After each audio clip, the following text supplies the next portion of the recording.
Tavern, and for all you watching at home, I hope you enjoy it.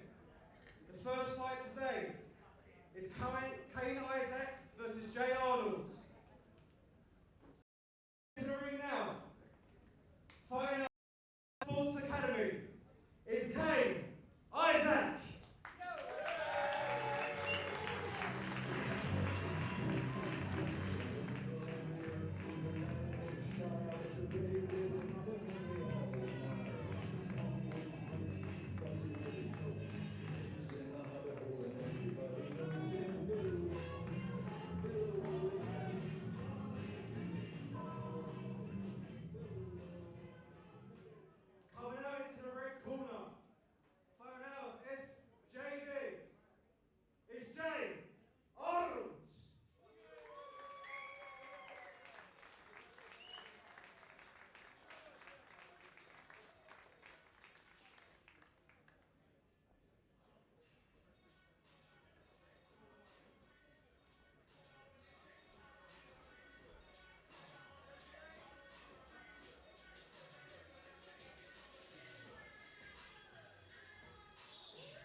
Brought to you live from the Circus Tavern here in Purfleet, Essex. My name's Josh Palmer. I'm joined on commentary tonight by John Jarvis. Welcome to all of you watching on our live YouTube stream. And we're kicking off the first match of the evening with a juniors match. Kayne Issac in the red corner wearing the yellow and black, taking on Jay Arnold in the blue corner wearing the blue shorts. It's actually the other way around. Sorry, Kayne's actually in the white top and Jay's in the yellow top. So what I'm quite interested in at the moment is that Kayne is actually standing up. I expected him to come out and pull guard straight away. Jay Arnold is more of the wrestler in this match, and Kayne is very much the bottom player. Jay's got a very good history in the UK. Oh. There's a guard pull there. Lovely flying guard pull. I think we could see a triangle attempt here. Well, let's see how high he can climb. It's obviously very hard for someone to keep the grip when it's no-gi. They haven't got the lapels to hang on to. Looking for the lumberjack sweep now, though. Good base shown by the young man on top. So, yeah, good pedigree between the two guys here. I mean, well, Kayne with a sweep on top straight into mount. But, of course, Josh, this does not matter because it's not a points match. No, that's absolutely right, John. It is, of course, tonight submission only. Clock is going to be ticking down. And unless somebody gets the job done, it will be deemed a draw. And, of course, that lets the guys open up a bit more, lets them work a bit more frequently. And it does mean that Jay Arnold in the bottom position here really doesn't have to worry too much to get out as quickly as he may do were we competing in a points situation. Kayne's showing a really strong base on top there from the hip bump sweep from Jay on the bottom. Yeah, heavy shoulder pressure, really just trying to control the posture of his opponent, really limit the movement. Obviously controlling the head in that way really decides which way your opponent can turn their body. Oh. I think this kind of works out better for Kayne because the limited amount of submissions actually in the mount position in a no-gi fight. Kayne's got a very good guard. Could see over a back door. I thought the corner were calling for a back take there. Yeah, Kayne looking to sit up, work that hip bump sweep. So yeah, both of these guys are very good international honours even. Kayne Issac is a former IBJJF Kids Pan Am's champion, winning all 4 of his fights on that day. So he's used to these big competitions and it certainly doesn't get phased. And he always puts on a show. Oh, another hip bump sweep there. Good classic jiu-jitsu 101 there from Kayne Issac. Mount again for this young man. Feet tucked in tight. Let's see what he can work from this position. Again, plenty of time left on the clock. And another bump over straight into guard. And you can see, can't you, John, that the guys just don't necessarily need to worry about scrambling, worry about fighting those reversals, because right now they don't necessarily mean anything other than a dominant position. Exactly that, Josh. I mean, I think when Kayne's looking for this hip bump and he's looking for a triangle, I mean, it's better for Jay just to roll over into mount than get triangles. Bit of inverted guard here from Kayne. Jay not wanting to engage in the closed guard now, backing away, looking to Neither guy being very aggressive at the moment, though. That's the thing. Very, very standoffish in this position. Oh, Kayne straight back up. Oi. Oh, bit of an aggressive attempt at the leg sweep.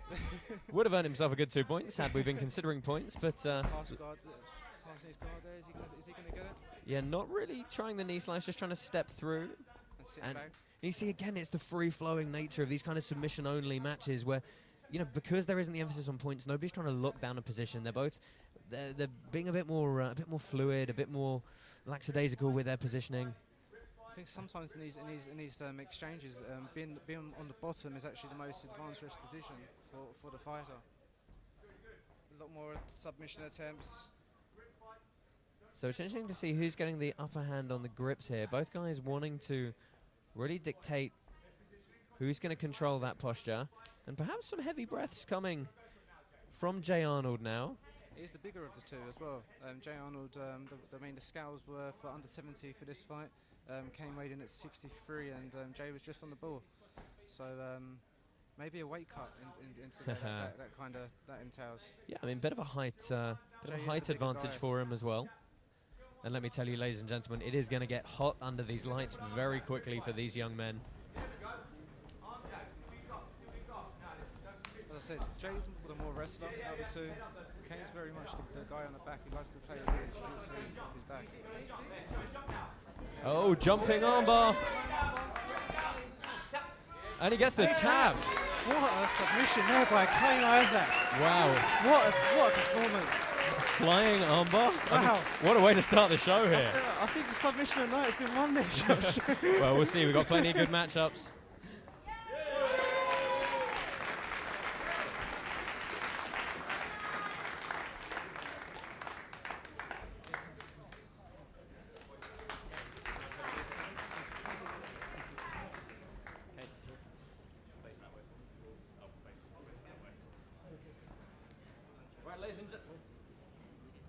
Ladies and gentlemen, I'm here with our winner, Kayne Issac. Kayne, give us your thoughts on that match. That looked like a lot of fun. Yeah, Doran, he had really good grips. Kind of hard start, well stuff. He's really good fighter, really good. Talk me through that finish, because it's kicking the night off, first submission, a flying armbar. Something you do in the gym a lot? Yeah, I've hit it quite a few times in competition. I was looking for a chance to do it, but I found it hard to get it. So.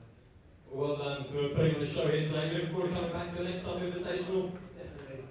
Ladies and gentlemen, your winner of the first match by flying armbar, Kayne Issac.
So what a way to start the event off here this evening. Flying armbar submission for Kayne Issac. And we're going to move straight ahead to my partner John Jarvis to introduce our second match of the evening.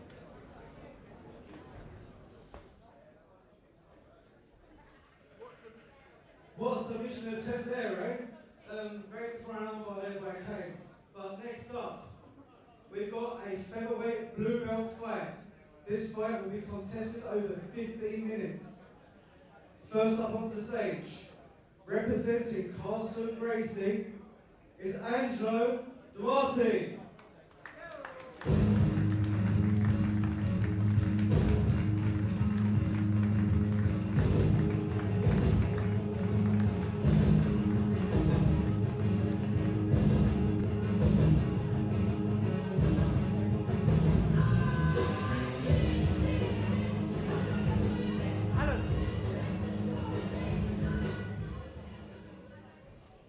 up, in the blue corner, fighting out of London Shoot Fighters East, is Haranczyk Pierre.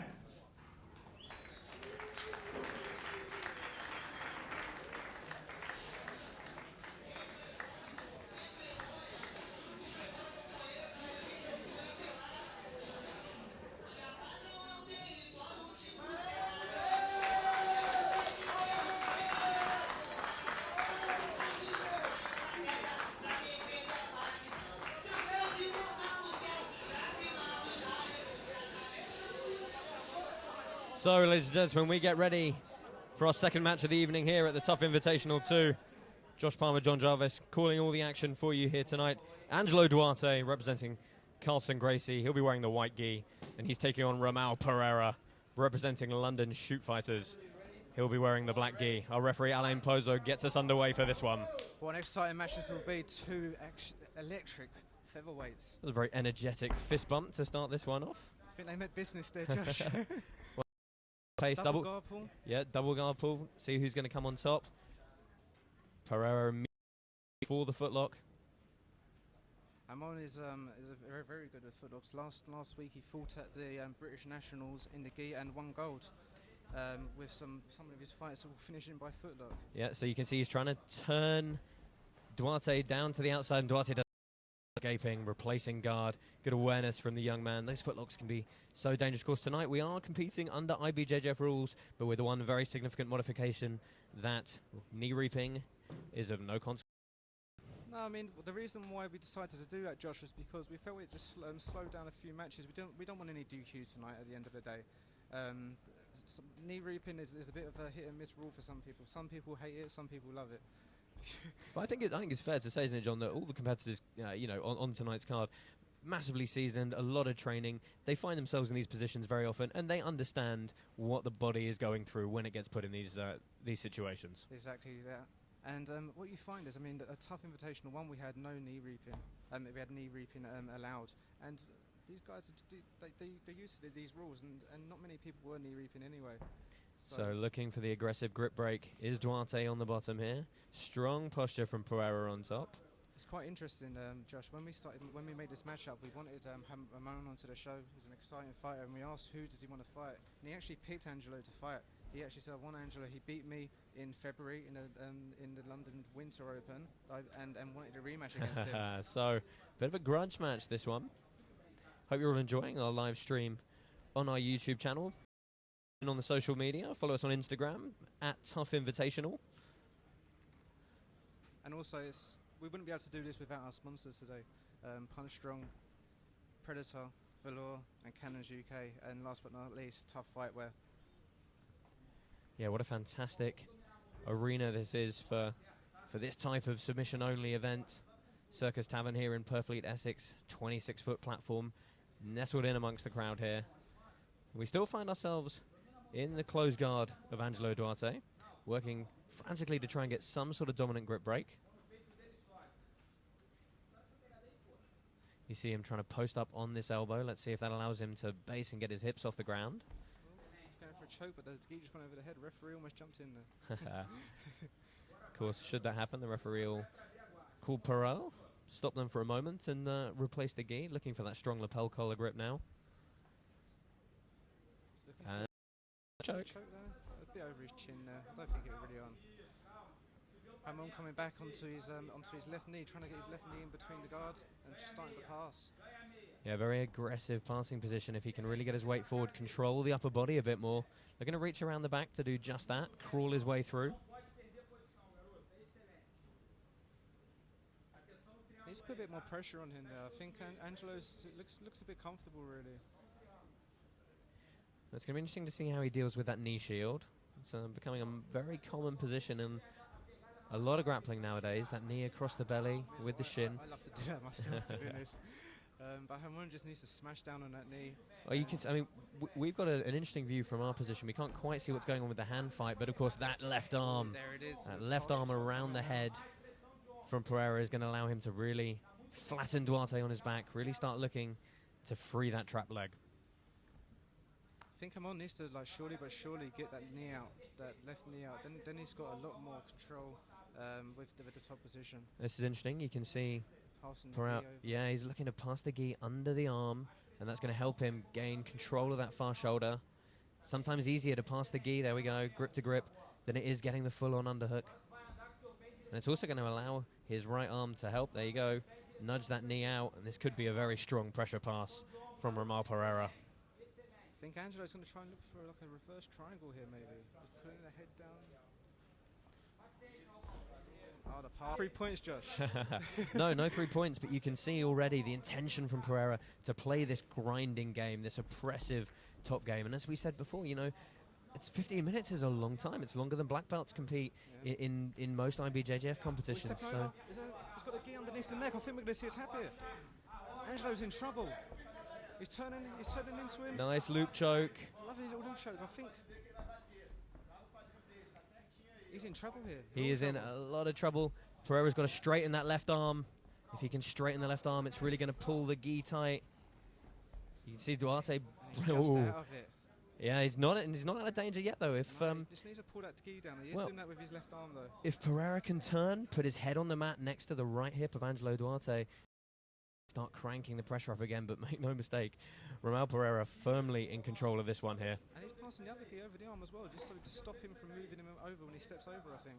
Well, it's going to stop him bringing that hand in, bringing it in to defend. Here we go again, straight into a... Well, whatever he wants. Really Triangle options, armbar options. Still got the choke, and that gi has really tied up the left arm. And he gets the tap. And Moan picks up the win with a very... What a fantastic submission combination that was from Romao Pereira. Methodical passing for the win there. Very unorthodox there.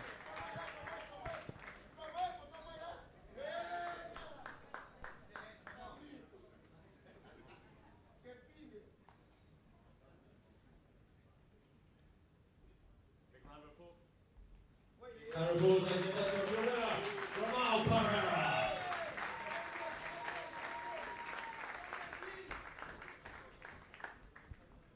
Congratulations, Romao. Just talk us through your game plan there, because it looked like you just wanted painful pressure passing from the beginning. Man, we do this every day. My coach there, he told me to not worry, just come and play what you know how to do it. If you do this every day in the gym, it's gonna pay off. Thanks to my coach, all my friends, my family, and my sponsor, Issac. Thank you. What can you say? The winner, Romao Pereira.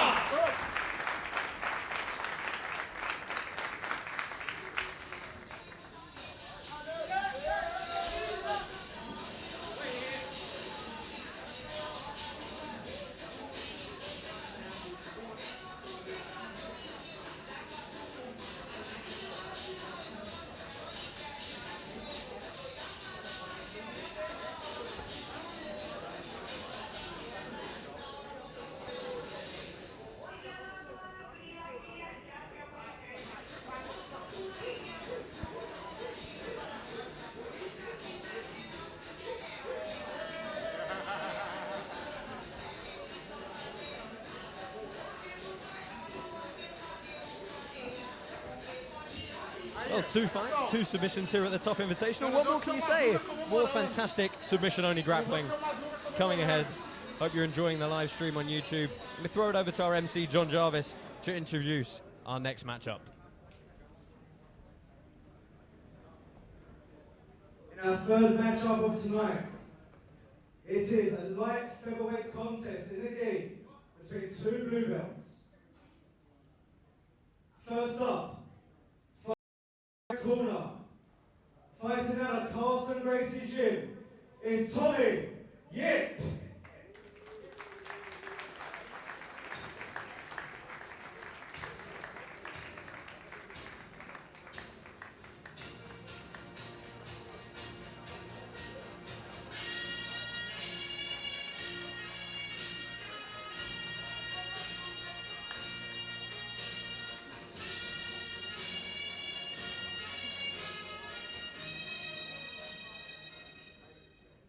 Up next, fighting in the blue corner, former UFC fighter, Phil Harris.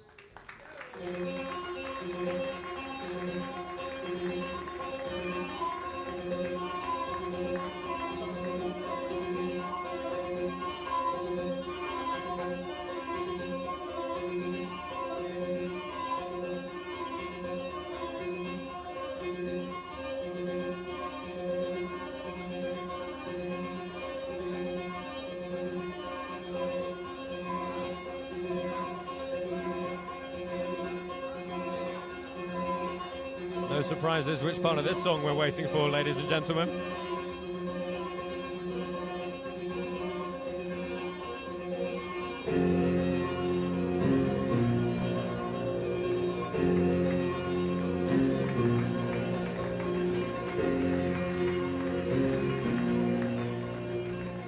So our third match of the evening, Tommy Yip in the black gi representing Carlson Gracie, taking on Phil Harris in the white gi. He is representing Gym 01 from down in Portsmouth.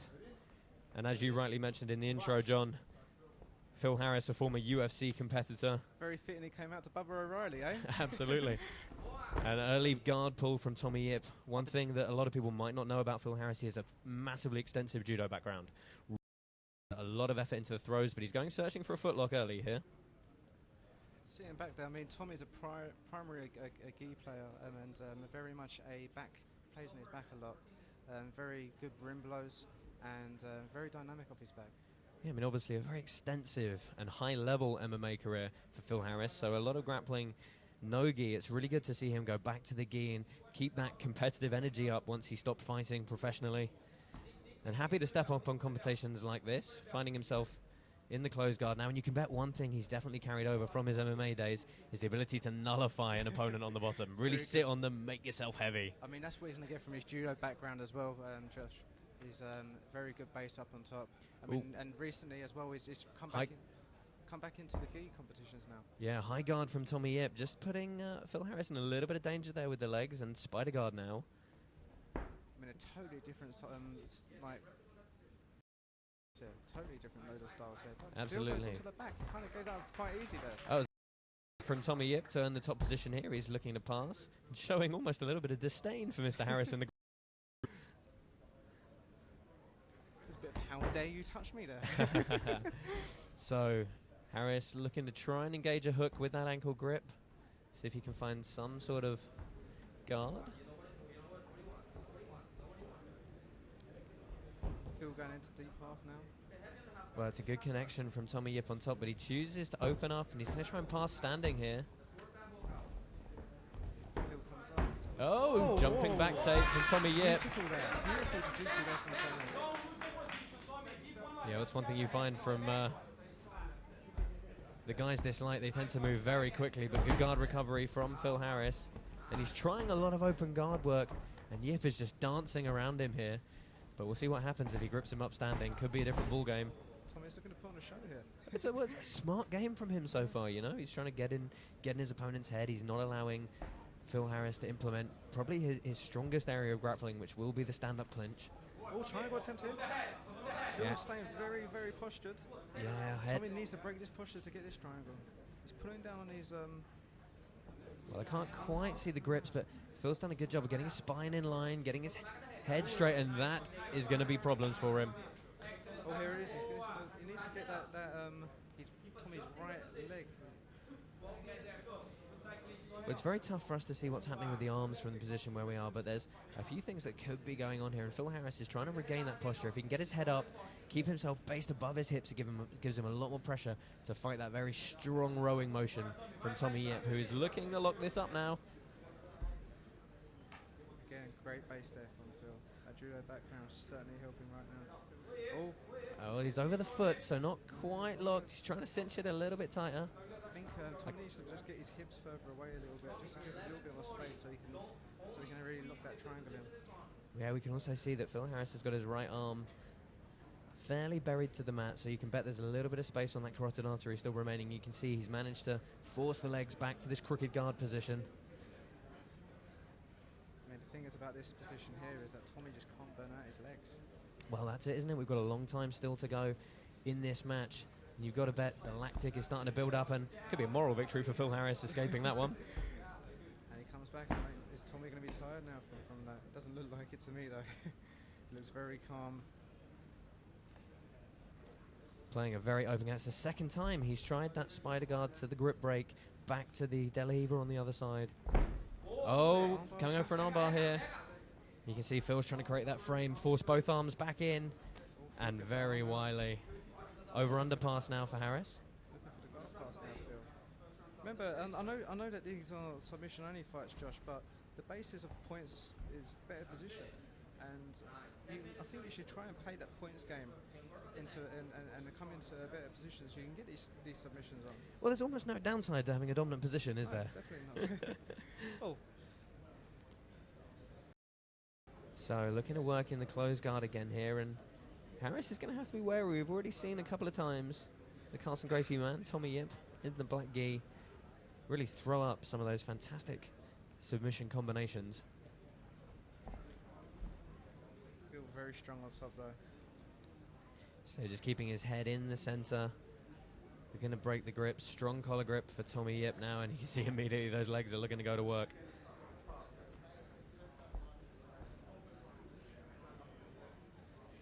A lot of fantastic matchups also coming your way tonight. UK MMA, old school legend Leigh Remedios taking on Paul Bridges later on. That'll be a fantastic match. Our main event tonight, Greg Creel, Chris Regan in a great black belt matchup. A lot to look forward to here at the Tuff Invitational. I hope you're enjoying the live stream on our YouTube channel. Special announcement coming later about Tuff Invitational 3. They're very big on it, that. Very big on it, that. Yeah, something to look forward to, but it's looking for an Ezekiel choke from the bottom here, back to the triangle. And you see at the moment, I just get the feeling that Tommy is giving Phil so many things to think about. It's very hard for Harris to implement his game and what he wants to do. And at the moment, the style and the pace is being dictated by Tommy as he goes searching for an... Phil was very privy to that on the platter there.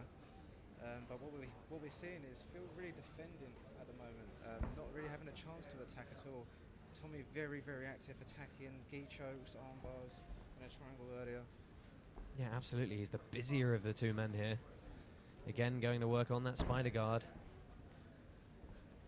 You can see Phil has the grips he wants to fight the leg positions, and he manages to settle back down. Almost went right into the triangle there.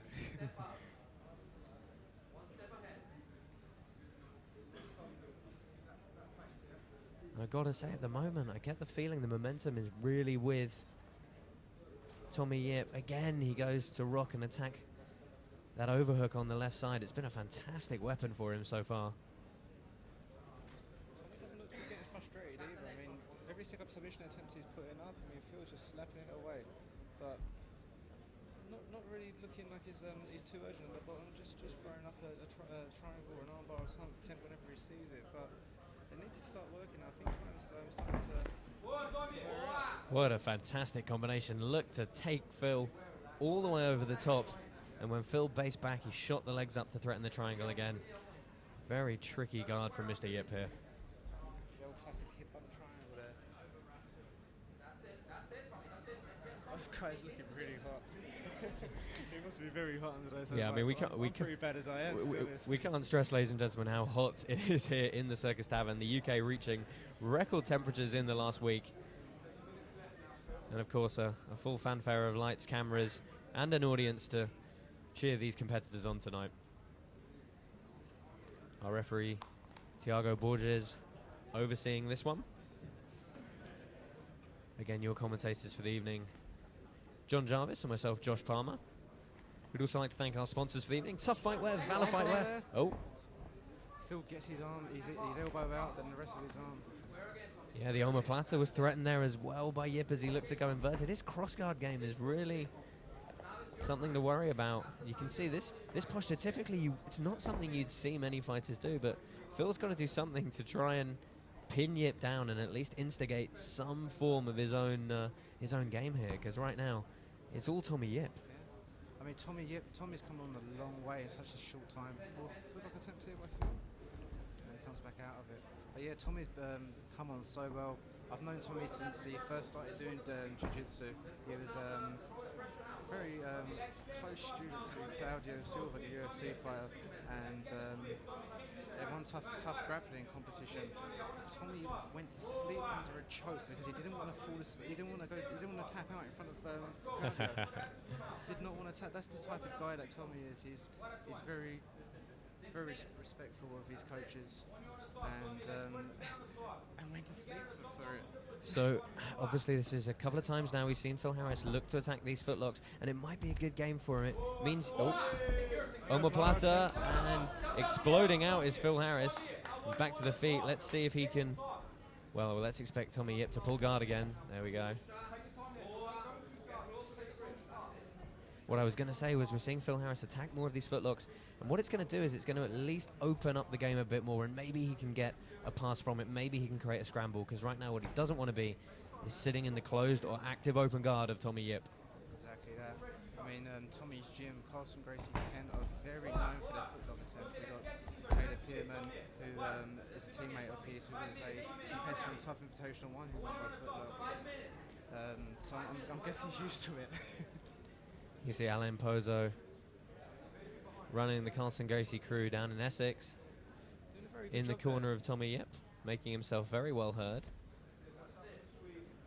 Alan's doing a great job there in Carlson Gracie Essex. Yeah, he's some really good fights. cultivating a really good team of young up-and-coming competitors. And at the moment, Tommy Yip, I'm just so impressed with the activity in his guard.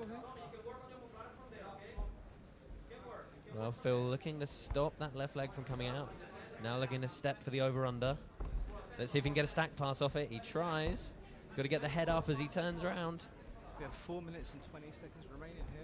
Oh, a bit of inverted guard retention from Tommy Yip. Yeah, 4 minutes, just over 4 minutes remaining here. So we're at the 11-minute mark, and both guys looking like they're not tired. Well, it's going to be interesting to see as we go into the final minutes how that cardio starts playing a role. Again, lovely fluid guard retention from Tommy Yip, and a strong grip break on the leg there. Eduardo Goncalves, Tommy's instructor, is being very, very specific what he wants. He wants Tommy to sweep, which he's just done, pass, take the back, and choke him. That's what he's shouting out. Well, that's easier said than done. Tommy Yip with the top position now. Kind of the first time we've seen Phil Harris spend any amount of time on his back here. Looking for... Yeah, looked as though he was going to reap the leg. As we mentioned, all the fights tonight taking place under IBJJF rules, but with the one modification of knee reaping is allowed, and there is no effect on the fighters for it. We could be going to the first draw of the night here. I mean, Tommy is very, very active with these submissions, but just swatting them away like a fly. It's not for a lack of trying, but as we've said a couple of times already, John, if you don't get that sub, it really doesn't matter. Exactly that. Sure. Feels very privy to it. Yeah, he's bringing his other arm down, just blocking that leg. That's it, monitoring the legs very well. Now he tries to stack pass again, and he's got to put these together with the step over the other leg. But this kind of flexibility and dexterity... Oh! Straight into a triangle, and feels privy to it again and stops it. Well, wouldn't that sweep have been quite something? Roberto Abreu would have been very proud. Both guys being very calm for which we have 2 minutes and 15 seconds remaining. One thing I'm very impressed with is how dominant the grips of Tommy Yip have been. I really honestly thought Phil Harris might have an edge in the grip breaking just from the judo background. Oh, they're calling for the Toriando pass to side control, making himself very heavy in this half guard. So it just needs to be a bit more heavy on top here, I think. Yeah, we're into the last 2 minutes here, and you can see they've upped the pace a little bit. Phil Harris in on that straight arm bar, looking to use it to sweep. Nice knee slide pass from Tommy Yip, and he's all the way around looking to take the back. Phil Harris has got a scramble here. You can bet he's going to be comfortable in that turtle position. Almost. Yeah. Well, watch that. He's got to watch that arm. Back take there. Minute and a half. Looks like Eduardo's got his Armbar coming. Phil's going to have to sit up here if he allows that leg to come over the head and pin him down. Oh, and we're down to just the fingertip grip now. Tommy Yip looking to straighten it, but Phil Harris fighting with everything he's got. Wow. What a fantastic escape. Great attempt there, and a great escape to equal it. Amazing how we get down to the last minute of the match and both guys suddenly turn it up, shooting for the triangle now, legs climbing high. The activity from these two fighters throughout has been something special. And we have 45 seconds left and they're both going at it still. Very good fight so far. So again, and a last minute Hail Mary footlock from Phil Harris. He's going to look to turn to the outside. I think he's only going to earn top position for this though. And so the match has stopped here with, I think, seconds left. the referee 28 just seconds left. repositioning them. Calls Kombacha, and we're off for the last exchange of the fight. Let's see if somebody can pull it out of the bag here. Both guys have been giving it their absolute all throughout this one. But I think we are going to see the first match from this evening go to the draw. Nonetheless, a good match. I mean, sometimes it's boring draws, and sometimes it's good ones. Yeah, no complaints with... and that's the end and of we it. find ourselves at the end of 15 minutes, neither man able to pull out the submission. What a fantastic display they put on for the fans here, and of course for you at home. Tommy Yip representing Carlson Gracie and Phil Harris representing Gym 01 in Portsmouth have fought their way to a draw here, and I'm sure they'll be welcomed to a round of applause from the crowd.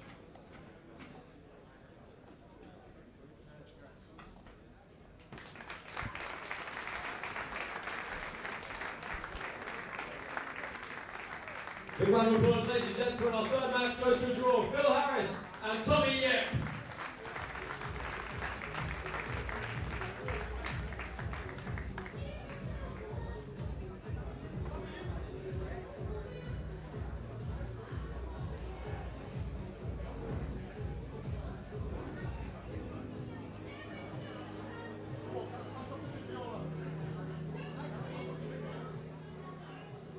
So after a flying armbar submission, a crazy mounted loop choke, our third match of the evening goes to a draw. But I think you'll all agree at home that was a very high-powered match.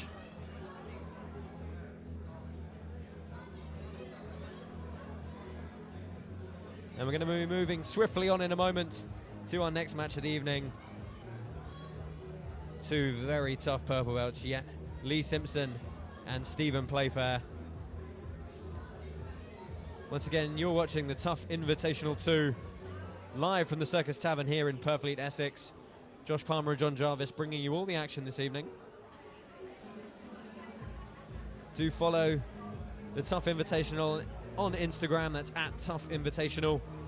And do check out our sponsors, Tuff Fightwear, Valor Fightwear, Predator, Punch Strong and Cannons UK.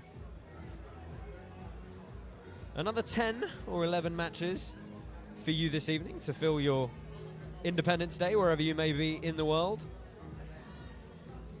All of you watching in America, we'd like to wish you a very happy Independence Day from those of us here at Tuff Invitational.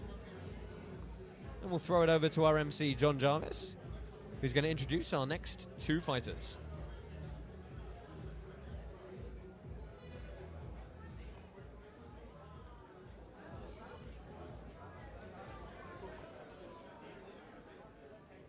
Next up is a purple belt medium heavy match. Introducing the red corner, the British Open champion, Leigh Simpson.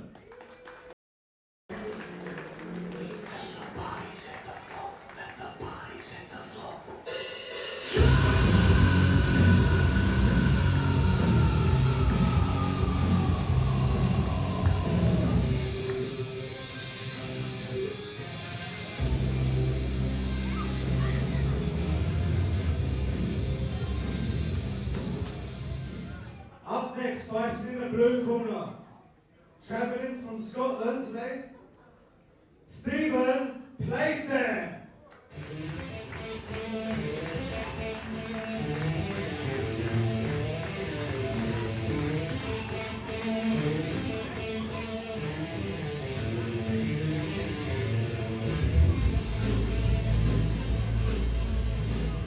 So it's a clash of national champions as we move into our fourth match of the evening. A purple belt Mayo Pasado match. Leigh Simpson fighting out of the red corner. He's taking on Stephen Playfair. Both men wearing the black geese.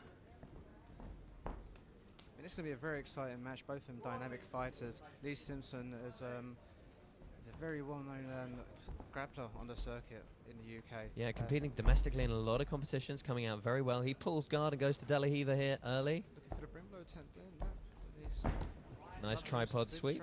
Yeah, choosing not to come up on top though. Happy to play this guard, moving into the knee shield or 93 guard, Z guard, whatever you want to call it. I think we're going to see that a lot today. I mean, it's going to stop the pressure pass from the Baron on top. Interesting, using that butterfly hook to push off now. Leigh Simpson looking to use the gi there. Maybe even see a little bit of worm coming out. Stephen Playfair almost finding his way round. Yeah, and you can see immediately looking to wrap the leg up here. It's a very strong offensive position if you can secure the gi under the leg. Going inverted here to come out on the back. It's interesting again, that's the second time now he's had the chance to come up on that wrestling double or the single possibly, and he's chosen to concede back down to guard. Clearly this is where Leigh Simpson wants to play it.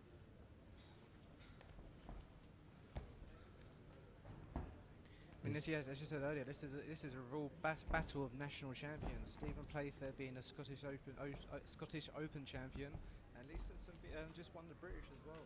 And also last weekend he won the British Nationals. The British Nationals, yeah. What I've got to say too. Sorry. There's so many fantastic events all around the UK now taking place. Of course, the team at the British Open in Coventry putting on a great event this year. The IBJJF British Nationals took place in Crystal Palace last week. Deep half now for Leigh Simpson. You can see he's hidden that right arm immediately under the leg of Stephen Playfair. Now looking for the waiter sweep.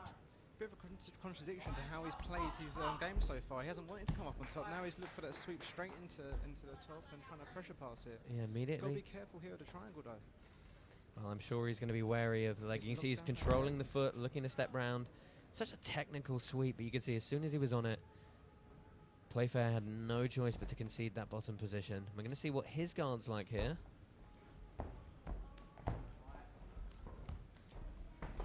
And a good... Playfair pushing away, but concedes the guard, goes straight up into Turtle. Yeah, Simpson looking for the back take, almost getting reversed. Well, getting reversed, I have to say, and now it's going to be Stephen Playfair looking to secure this side control. Leigh looked like he was trying to look for the crucifix there. Well, he was so fast on top, diving to that back position, but of course he buried his arm very deep across the body, and it was good awareness from Playfair to catch that and roll with it. There. Stephen's got the back of the gi there. If he steps over, it could be a choke. Leigh Simpson comes up into Turtle. Stephen being very strong on top now. It'll be interesting to see what type of game he wants to play from here. So Josh, these two recently fought at the British Open actually, and it was a 2-0 win to Leigh Simpson. So very small margins coming into this one, but of course that means they probably have a bit of awareness. They've gone through that full 7 minutes in that competition. Oh, Leigh Simpson again looking to get tight on one leg here, see if he can start working deeper. It is a very strong, oppressive grip on the collar from Playfair though. See if he can start driving that knee through. It's going to be tough with the grip on the gi that Simpson has. You can see that gi coming all the way through, and wouldn't be surprised if he used it to stand up and... Well, good sprawl and grip break from Playfair. Bit of an aggressive grip break there, eh? Well, you can see he's just immediately giving that leg back. He's got a lot of confidence in his posture in that position, and you can see just rolling out, re-establishing his base. Playfair was, that's what's interesting to me about that position, was Playfair was happy to let Leigh Simpson connect. He was happy to let him get his posture, and then he almost smashed straight through it. Yeah. And Stephen being very, very comfortable here. Looks very comfortable out of two. Nice sweep from Leigh Simpson, again, using that grip over the leg. And what's interesting about this format, Josh, is that, I mean, as I said earlier in the British Open, it was a 2-0, so I'm guessing it was for a takedown and not much else action. So far, I think it would be about each with the amount of sweeps going on. Really nice work from both guys there. Playfair looked to push that right arm and really frame and turn away from Simpson as he passed. Both guys not able to maintain it though, and north-south position for Leigh Simpson here. Both guys not really too fussed about giving up position here, but neither of them want to go. Oh, Kimura to armbar. Stephen in trouble here. Yeah. Oh, and Leigh Simpson trying to secure the leg over the head. Playfair's playing a bit of a timing game here. And let's see if he can get the stack up. Oh, strong grip break coming from Leigh Simpson here, but... Strain to guard. Very good bit of jiu-jitsu there. Some of the crowd appreciative. Referee's going to call time now, put the guys back into the middle. Well, he's going to re-secure the belt. What was interesting there was Playfair, he knew the armbar was coming and he thought, you know what, I'm going to fight this on a technical and a timing basis rather than try and muscle out of it. And you know what, he was walking a fine line there, I think. But he didn't panic. He didn't panic. He seemed like he was very in control of what was going on. When to pull that arm straight back into guard. Yeah, but the referee and Poser going to start back from guard here. So we've already seen that Leigh Simpson's liked the open guards and the half guards, or the half guard variants, I should say. Let's see what his closed guard's like. Very strong standing posture from Playfair. But controlling the range well is Simpson, looking to work that spider guard and those hooks, and now he sits up for the collar grip. Oh, Stephen's gone back for a foot lock. Yeah, but coming up on top is Simpson. Let's see. Putting that foot straight flat to the floor, Well, but it's just going to stop the foot attempts happening. Yeah, you can see how Simpson's trying to clear that knee. That's going to allow him to step over. And now there's a bit more of a possibility of a posture break, but you can see the knee, the leg is folded all the way across the far hip. Normally in IBJJF rules, you'd be looking at a disqualification for that, but here tonight, we're allowing that position to continue, and it is such a strong footlock position. You can see using it to sweep to the outside. Strong bridge from Playfair. But I think probably to finish this really effectively, he's going to have to break the grips of Simpson, and he's going to have to cross that foot to the other side to try and get a bit more leverage. Stephen needs to go belly down now, but I think that Leigh's just got a good grip there. It's going to stop him from coming over. Well, what's going to happen if he goes belly down is it's slowly going to scrape Simpson off against the mat, and you're going to find that it's very hard to hold onto that lapel grip when you're face down on the mat.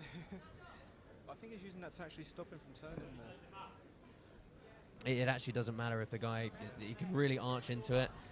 But looking to come up on a back take now. Still, oh. This looks very dangerous. It really does. This is a horrible position for Leigh Simpson, who figure fours his legs in defence. And he gets out of it. He helps him out there. Those belly down footlocks really can be an unfortunate experience. So, just over 12 minutes remaining in this match here. Cardio. Passes to guard again. Cardio definitely going to be a little bit of a factor here. These guys competing at 88.3 here this evening. And they're sweating a lot. So Simpson looking to sprawl out in this north-south. Let's see what sort of grips he looks for. If he's going to look for a choke, he's going to look to take the back. He's got a lot of options. Could go back to side control. Stephen trying to throw his legs over there to try and take the back there. I've got to say, if I was Simpson now, I'd probably be thinking I'm going to slow this down a little bit and be as oppressive as possible, but turning out for the double, sits back down to guard. I'm not too sure if we're going to see a Kimura grip there from Leigh. He was successful earlier with it. Dele either now for Playfair. Let's see how he looks to off-balance his opponent. Good break from Simpson. Just looking to plough his way through here. See him controlling the right leg of Playfair and trying to step around. This has already been successful for him once tonight.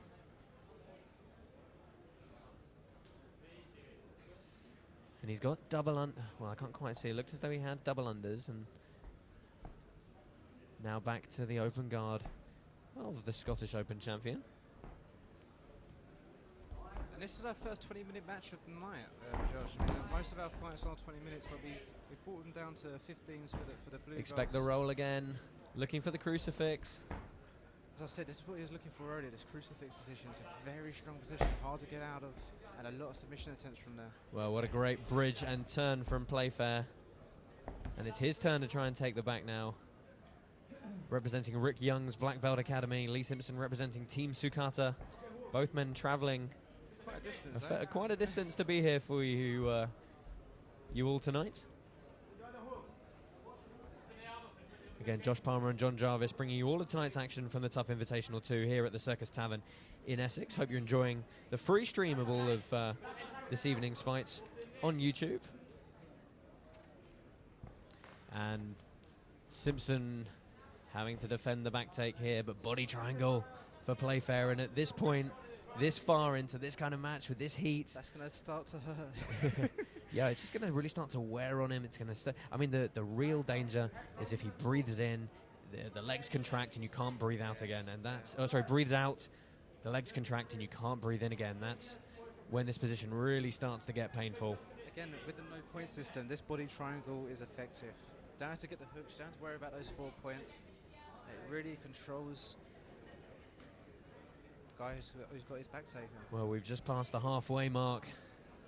And Stephen Playfair in control of this one now. Not for a lack of trying from Leigh Simpson, though. Both men having some fantastic scrambles so far in the opening 10 minutes. It's been a very, very equal match so far. Very equal match between the two. Stephen just seems to be coming on top and top now. Well, while he's on this right hip, he's in no danger of having that body triangle broken. Simpson's got to try and turn to his left side, start putting a lot of pressure on that foot grip. However, Playfair's clearly giving him a lot to think about upstairs with the choke attempts. Protect your neck first, safe. Legs second. Yeah, absolutely. I mean, if he can stay busy and he can just keep attacking, there's a really good chance that at some point, you know, one of these is going to get through. And as we've just said, what it does is it stops Leigh Simpson from being able to devote his attention to breaking that grip break on the legs.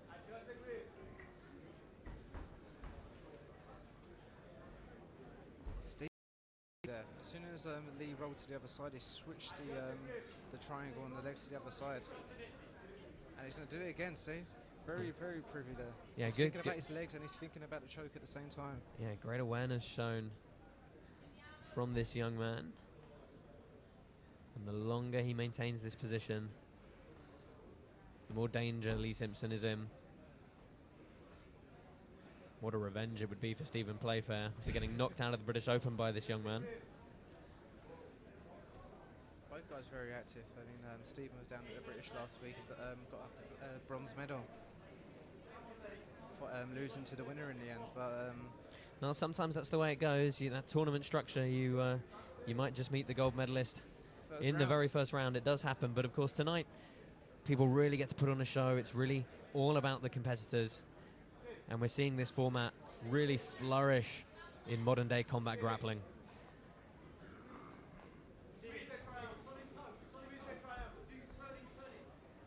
A lot of people think that the submission only format has got to be really no gi to try and get the pace and get the speed up, but the guys are already showing tonight that, you know, the gi presents an interesting set of circumstances, and you know, with the right two competitors can be a fantastically thrilling match.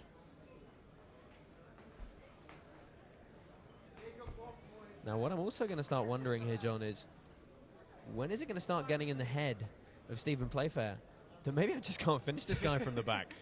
well, I don't know a better position to be in, really. I mean, he's got to just keep on going, keep on trying. I mean, being on the back with that body triangle, very, very tight body triangle, you ain't going to get in a better position than that.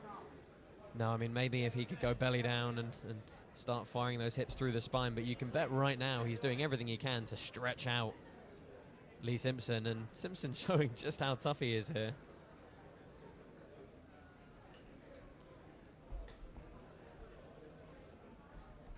Leigh Simpson trying to get his back to the floor now. Now turning the other way. He's trying to get his back to the floor, just trying to break the grips. He's doing that. I think Steve's going to try to look for a bow and arrow choke, maybe.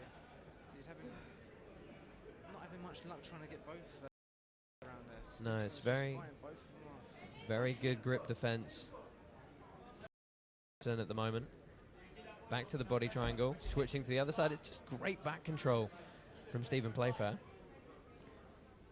One match, ladies and gentlemen, you may have been looking forward to on tonight's card. I know I certainly was. Bradley Hill taking Viking Wong. We're sorry to say that an injury has forced Bradley Hill out of that one. And everyone here at the Tuff Invitational would like to wish him the speediest of recoveries. Really hope we can find that match up on a future card for you. Maybe we may have an announcement later.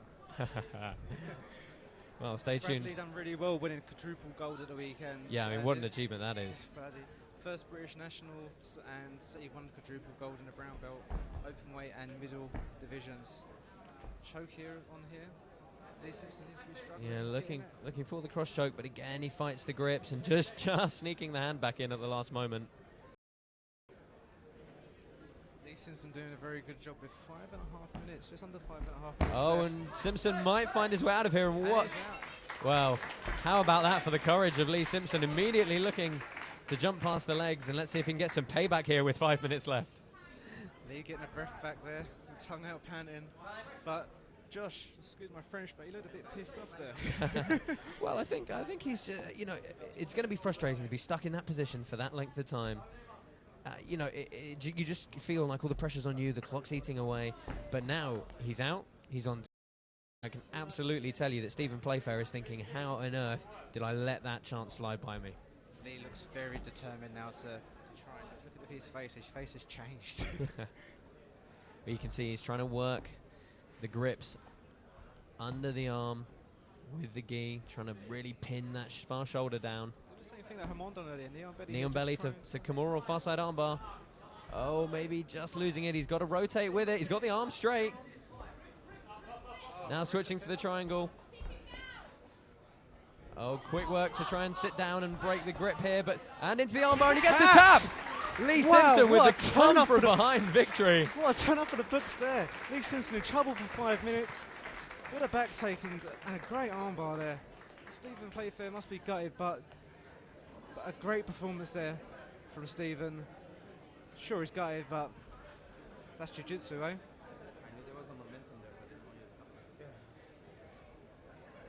What a match, ladies and gentlemen. A big round of applause for your winner by armbar, Leigh Simpson.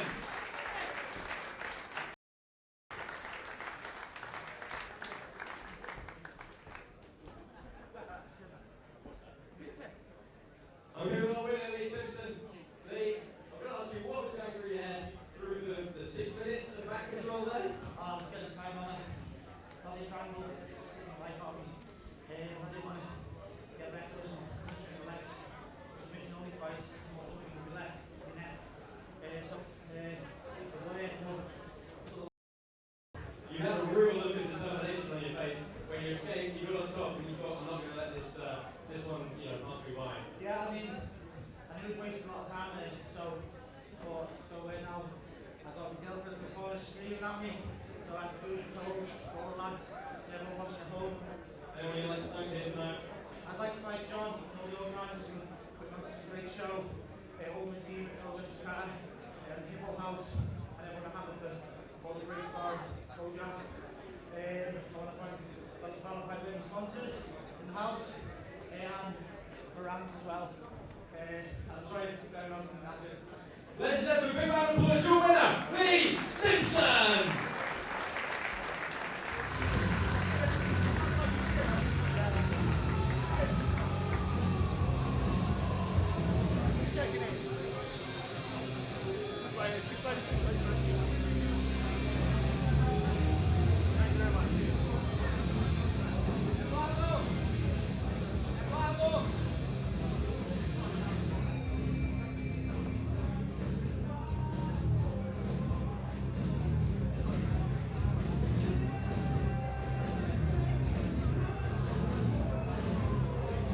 So at the death, Leigh Simpson coming back with the armbar win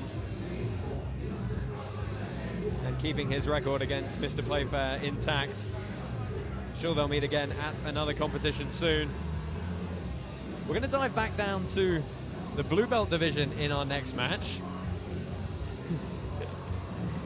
And we're going to see one of the real up-and-comers in Carlson Gracie, Janis Riekstins, taking on Harvey. Let's go to my partner in crime, John Jarvis, who's going to introduce our next bout shortly.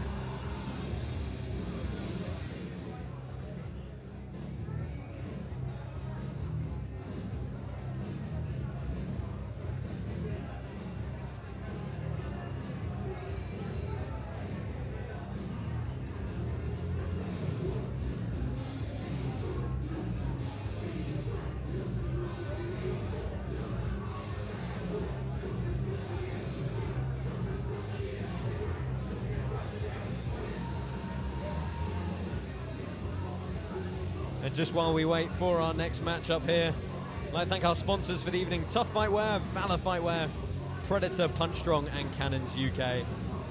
Do join us on social media. Instagram is @Tuff Invitational.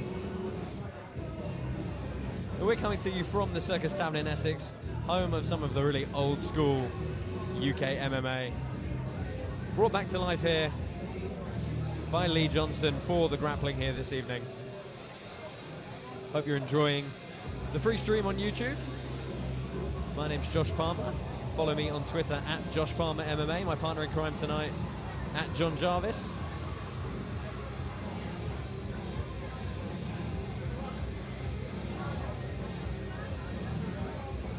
Some huge matches coming up later on tonight's card.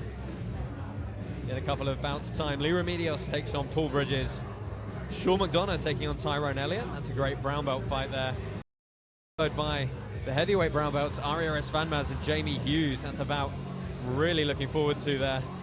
Both guys tearing up the national scene at the moment. And then later on, the black belts are going to step up.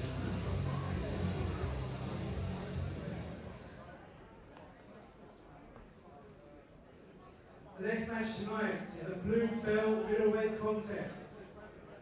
Coming into the red corner, fighting out of Carlson Gracie, Janis, Riekstins.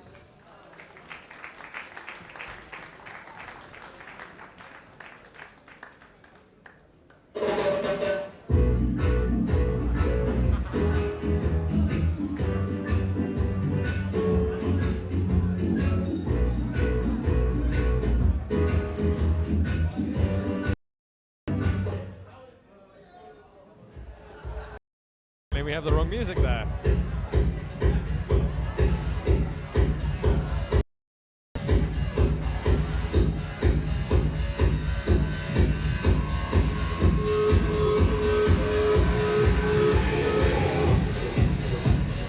So now we welcome Janis Riekstins to the mat.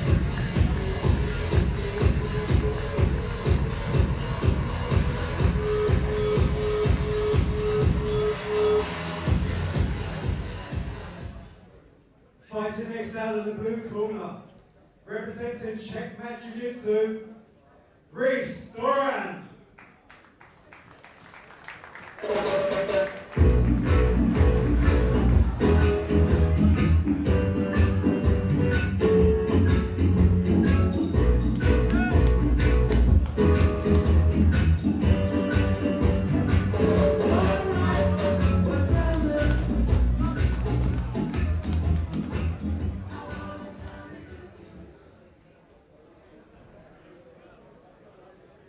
So our next match of the evening, Janis Riekstins in the black gi, representing Carlson Gracie.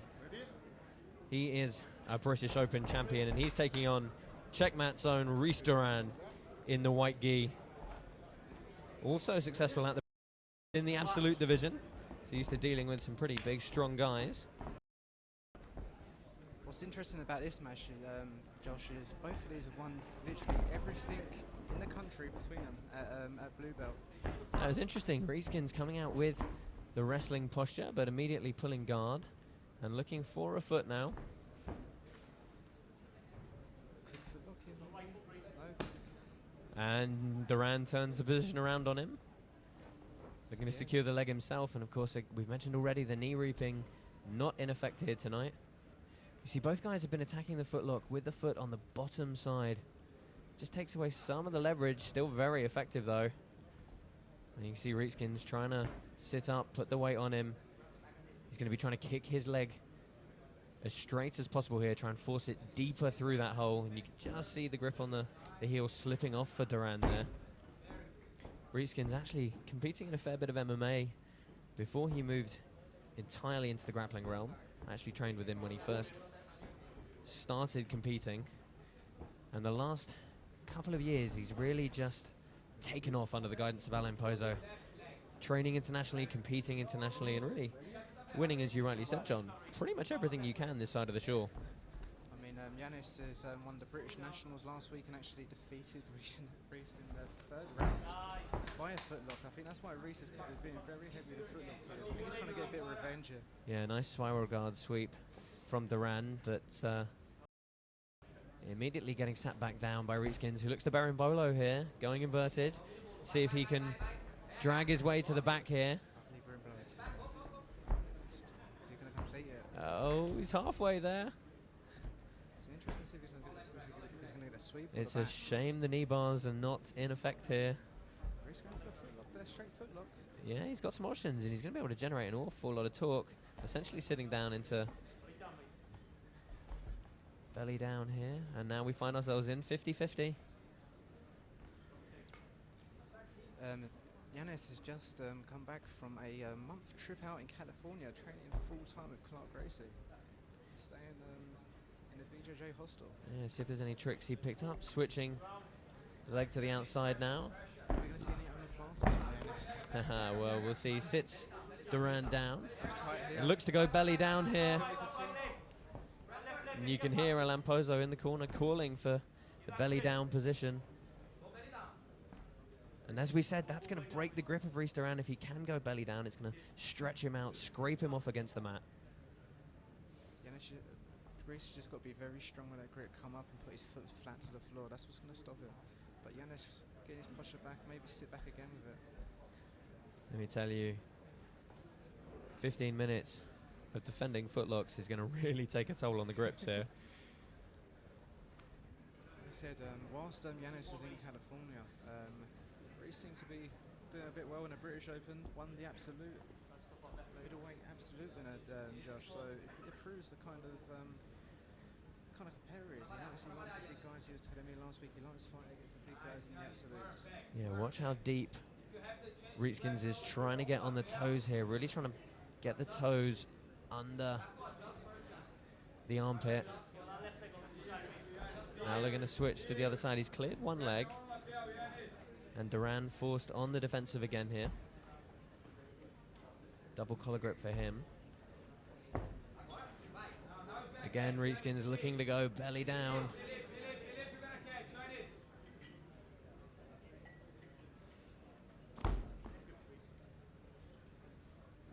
Janis last year was ranked the #1 UK BJJA blue belt, winning a trip to Oh, all expensive. looking again for the footlock here. Yeah, what's been going on with the UK BJA lately has been fantastic. They've really been building an immense platform for putting the growth of BJJ forward. I mean, us at Tuff Invitational are a very big supporter of UK BJJA. Very big supporter. And we love what they're doing. Oh, belly down here. He's got a very strong grip. If he can just bridge a bit more. Looking very calm, though. I was about to say the same thing. You looked up like, oh, there's any happy. Well, Doran on the defensive for a good couple of minutes here. He's doing everything he can to try and break the grip, but he cannot beat that 55th. Well, I say that. He now escapes, and he's going to come up on top. See what the guard retention of Riekstins is like. Janis's guard is very good. Very good open. Tripod sweep perhaps available to him if he can sneak that right leg through. Oh, there we are. There's a Clark Gracie omoplata. So, looking to sit up and control the body now. He's going to stop Doran rolling.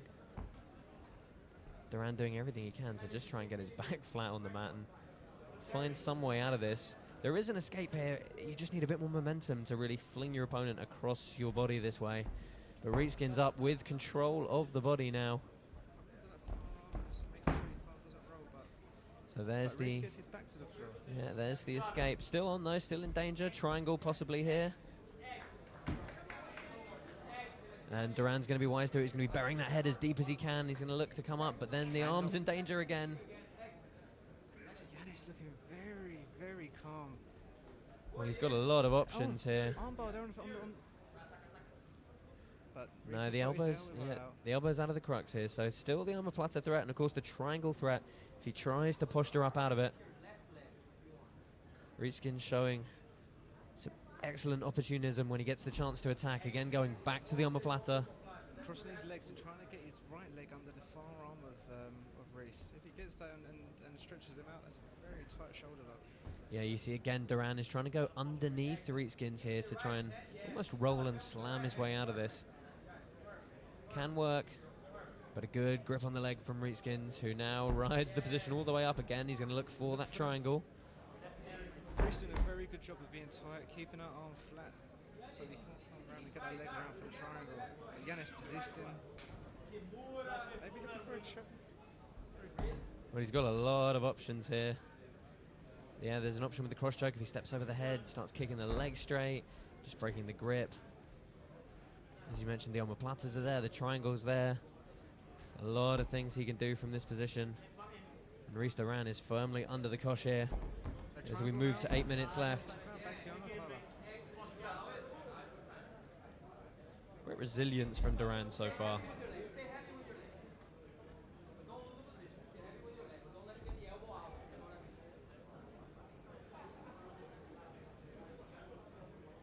Can't quite see the defensive position Doran has here from our angle at the commentary booth. Janis being very, very calm still. There's still at least 7.5 minutes left, so we're halfway through the fight exactly. And Janis has really dominated most of the fight, really. And that grip on the gi is very dangerous indeed, and you can see rather than go flat, Doran again wants to turn to his back and try and roll. Give Riekstins that top position again. The corner is very happy with Janis at the moment. Janis did exactly what he's saying every single time. And again, looking to secure that left leg deep under the shoulder in this position, way very heavy. Armbar perhaps. Oh no, staying. Well, interesting, I've just noticed the grip of Reece Doran to defend this. He's got his own gi fed through, now looking for the arm. Just comes out of it straight away. Yeah, trying to step over. He might be getting out of this one. Just depends how deep that elbow is. Riekstins trying to pull it back. Wrist locks.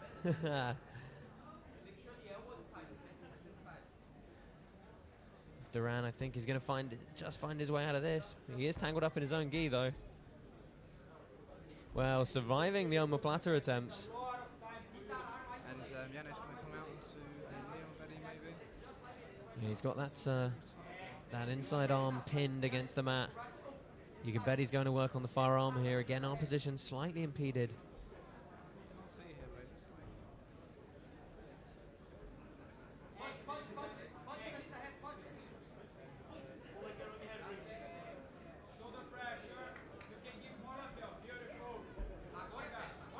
Looking for the collar choke from knee on belly now. Sitting to the armbar. Good inverted roll again from Doran, but Riekstins looking to go belly down, flips him back. Now it's the grip break. Fantastic transitions from the Eastern European, fighting out of Castle Gracie Essex, gets the arm straight, gets the tap. Janis Riekstins with the tap. Great armbar attempt there by Janis. Janis doing a very good job, very calm all the way through. Match up from our blue belts. That's our last blue belt fight of the evening. Next up is Cameron Hibbert versus Harvey Inns. Two youngsters fighting an 8-minute match, but ladies and gentlemen, your winner by armbar, Janis Riekstins.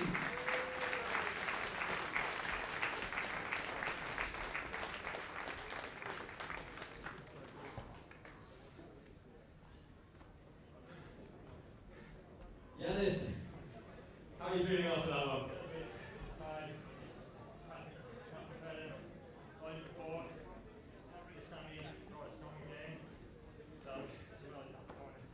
How's it going, ladies? You've been travelling all over the world to get some training for PT.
So after an early frantic footlock battle, Janis Riekstins representing Carlson Gracie gets the job done here at the Tuff Invitational 2. We're going to move swiftly on to our next match this evening. It is a kids match we've got for you, but two very well decorated kids, Cameron Hibbert and Harvey Innes, and of course under the guidance of many of the coaches throughout the UK, the kids scene in the country has just been skyrocketing lately.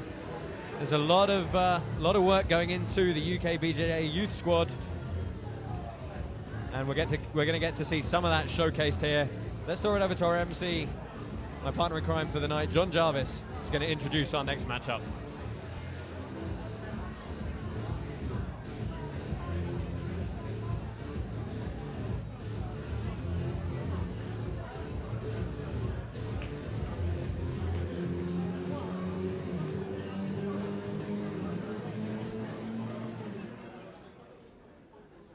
Ladies and gentlemen, up next is a match between two kids. It is an 8-minute match in the game.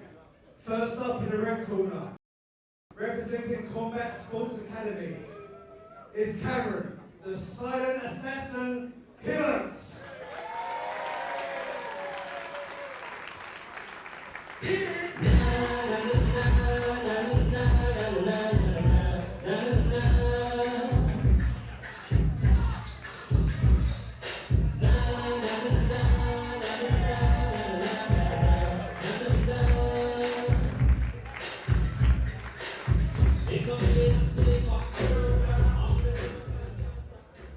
Next up in the blue corner, representing Kenny Baker BJJ, Harvey Inns.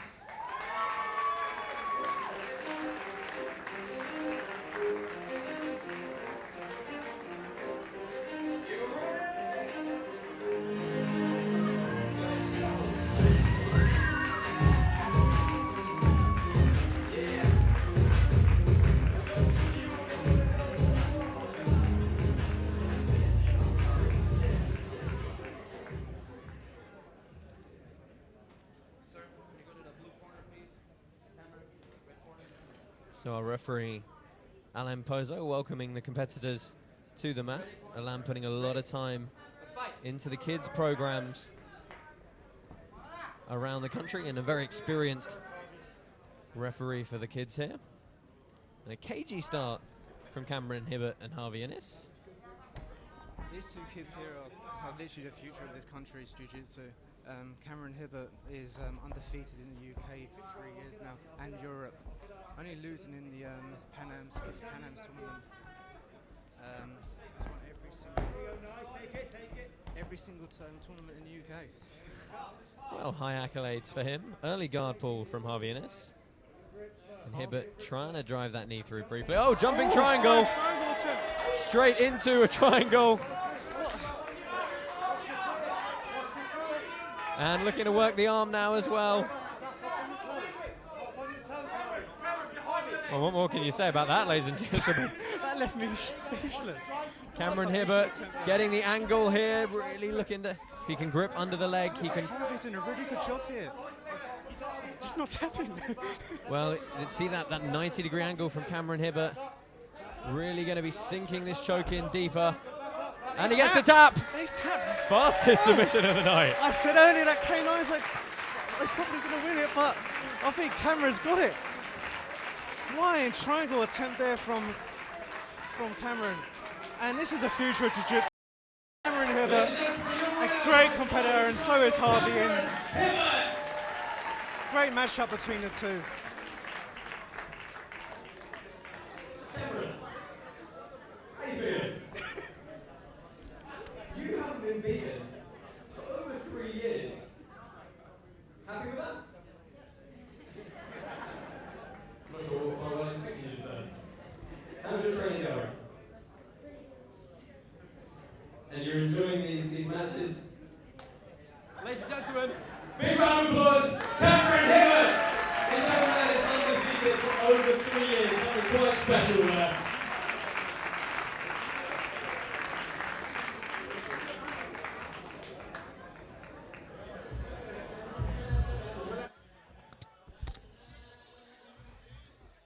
I think our young competitor Cameron Hibbert perhaps a little bit more nervous about the interview than he was about going out and fighting in front of several hundred people for 10 minutes. But what a fantastic performance from this young man. Jumping triangle.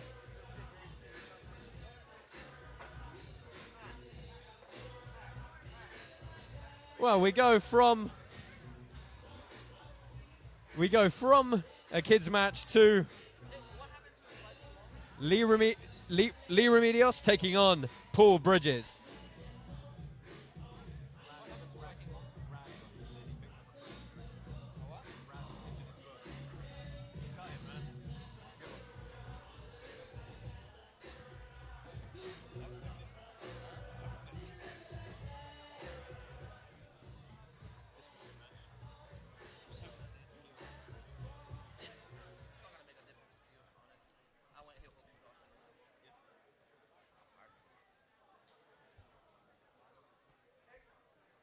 Next up, in a no-gi fight,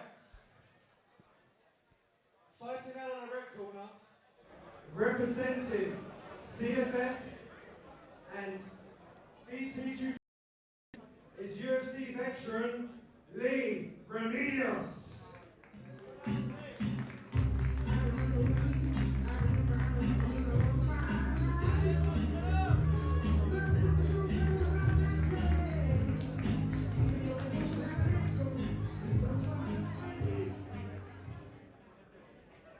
Fighting out to the blue corner, representing Dark Star Jiu-Jitsu, Paul Bridges.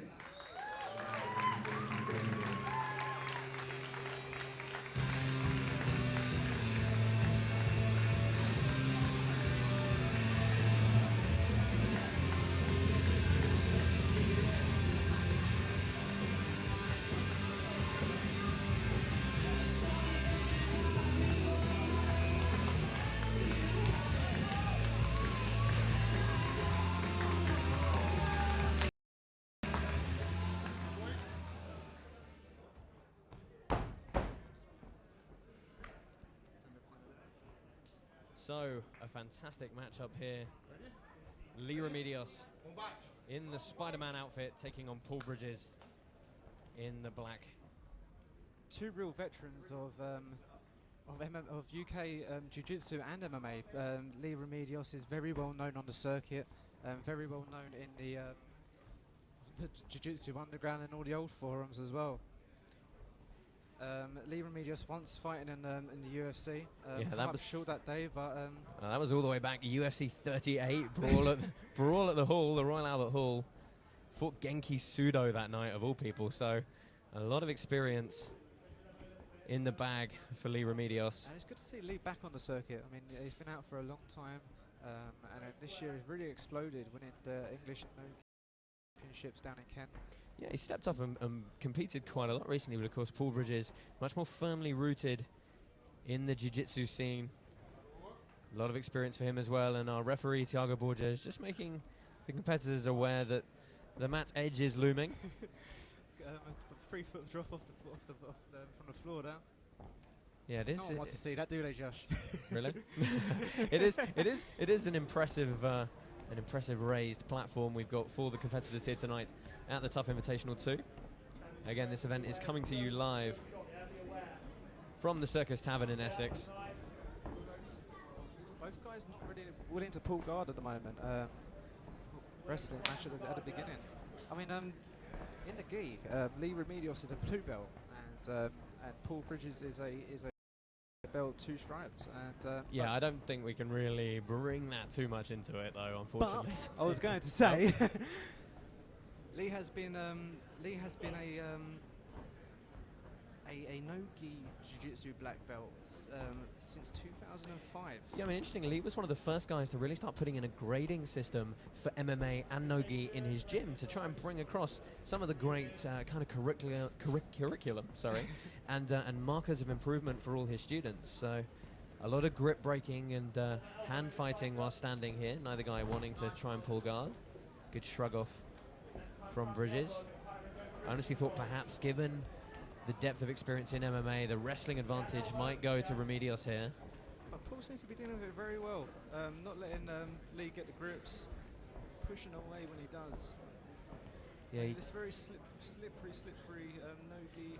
you can see just a bit more of a bladed stance for Remedios. Bridges staying very square at the moment. Of course, that presents a lot of interesting options for a level change from Remedios, should he choose to do so. But I'm sure both these guys have a tremendous amount of respect for one another, so neither one is gonna take too many risks early. Little poke in the eye there. Leigh saying sorry to Paul for the poke in the eye. But yeah, as you were saying, Josh, they don't really seem to be interested in the floor at the moment. I think one of them wants to get on top and kind of dominate from there.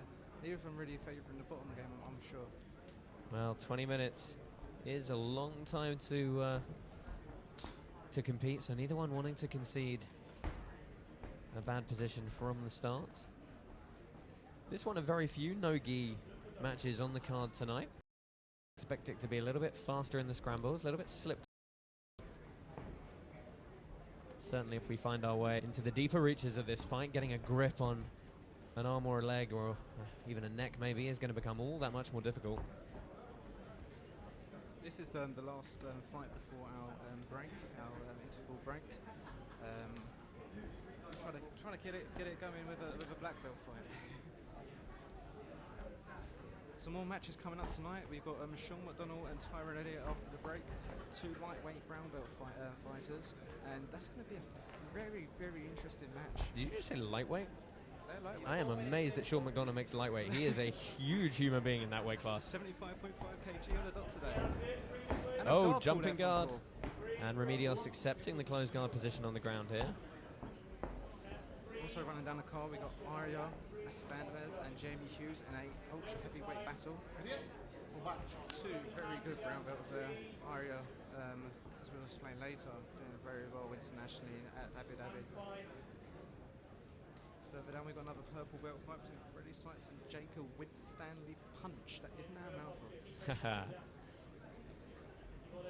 So, strong posture in this close guard for Leigh Remedios. Can't quite see what's going on with the grips, but Bridges is going to have to do some work to break his opponent down here. Obviously, while Remedios is up in this position, he's a bit stronger.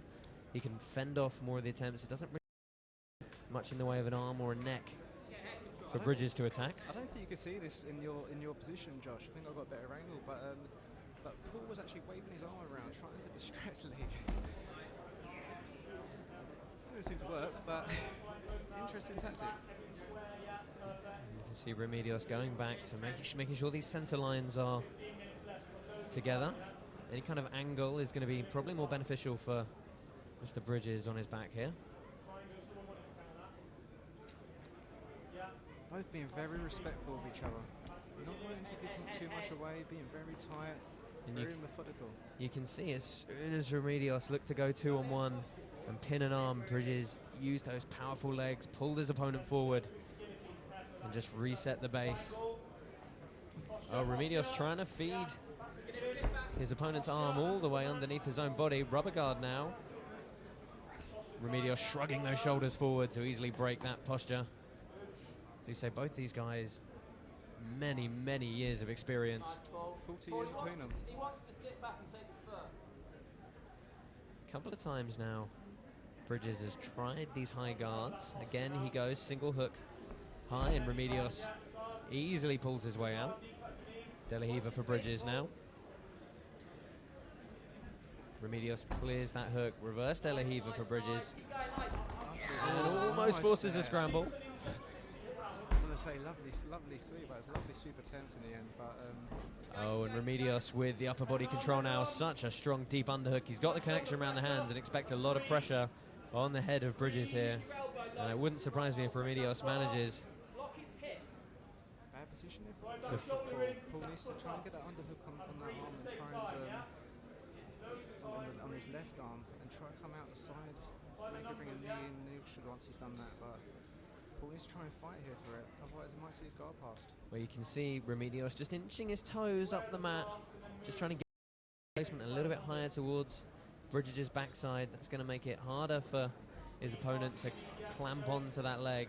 But good guard retention from the man from Dark Star Jiu-Jitsu. Keep hold of his head, Paul. Keep hold of his head. very calmly works his way back to close guard here. Just under 13 minutes remaining on the clock here this evening. He's looking very calm there. Just get a big breath. Just, yep. And just it's hot in here because it is. Yeah, it's one thing to contend with Again, your opponent, the long time of a fight, but you add the environment into that as well, and you know, it's just another factor these guys have got working against them. where the rest of the UK were hoping for it to be a nice sunny day today, I'm sure all the fighters today was hoping it was going to be nice and cool, not too much sun. Just so it's not so hot in here for talking to each other now. Do you reckon there's trash talk there? I'm sure. Respecting gamesmanship, just having a bit of fun with it. I say they've both been around an awfully long time. Neither one is giving anything away at the moment. Oh, Bridges again trying to break that posture down. Remedios is going to keep his eyes up, keep his head up, and you see immediately going hands on the biceps. As if you could forget, those of you on YouTube are watching the Tuff Invitational 2 from the Circus Tavern here in Purfleet, Essex. My name's Josh Palmer, and I'm joined on the mic tonight by tournament organiser and co-commentator John Jarvis. Great to have you here today, Josh. Thank you, it's been a pleasure. Some fantastic matches already on the card tonight, and as you rightly mentioned a few moments or two coming up. We've got some bangers coming up in the brown belt division and purple and black, so a lot of gold between the rest of the competitors as well between them. World champions, British Open champions, European champions, we've got a lot here. And Bridges has managed to get some sort of postural control now on Remedios, trying to really gable grip around the head, keep his man broken down, goes to rubber guard again. But he's got to isolate an arm here, and that's something Remedios is not going to let him do. Bringing the other leg up for reinforcement now. And as long as Remedios keeps those arms tucked and safe, he should be all right. But there are a lot of interesting sequences that can arise from here. You see again just managing to get his shoulders forward enough. Just coming up to the halfway mark here, 10.5 minutes remaining.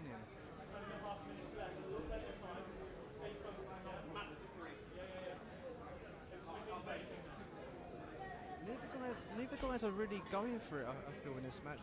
They think they're both being very content. I know they've got 10 minutes left. Very slow, very methodical, just trying to not gas a thing. Leigh's been doing a lot of cardio, lots of running, lots of swimming. I think it's fair to say he's just one of those guys who stayed in peak physical condition throughout most of his adult life, most of his competition career, and he's moved that from jiu-jitsu onto the submission grappling arena now. Paul with a high guard now, looking to start to attack an arm there, pulling down the back of the head. Oh, Bridges has got an angle here. Let's see if he can attack that arm. Remedios just shrugging it back out. And again, we mentioned it earlier in the bout between Phil Harris and Tommy Yip. The MMA guys just have a lot of awareness of how to sit and make themselves heavy, make themselves very posturally strong, and really nullify a lot of attacks from an opponent's closed guard. It's just something they spend a lot more time doing, just that nullification, that almost kind of stalling posture. And it's a lot easier when they're not getting punched in the head. The downside, of course, is they can't punch to open guard, so swings and roundabouts. Bridges again looking at the arm of Remedios.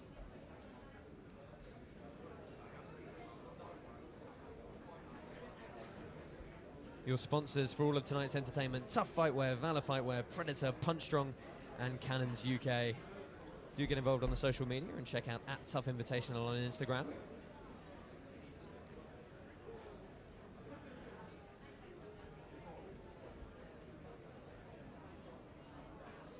I mean, the spirit of jiu-jitsu is in full flow here. I mean, you guys aren't going to see off the camera, but Stephen Playfair and Leigh Simpson are sitting down next to each other, having a nice little conversation, and there's no grudges here tonight between the fighters. Everyone before the event were talking in very good spirits. I mean, all of our fighters here are showing the real spirit of jiu-jitsu. Yeah, it goes without saying that at the end of the day, everybody really does understand what everyone else is going through. And they all have a bond and an appreciation. Yeah, a bit more gamesmanship from the two veterans here. But Leigh Remedios has perhaps got to start being a bit more active and trying to break this guard open. As much as he's been able to maintain this post, he hasn't done anything as of yet to force the issue, to open the guard, to look to pass.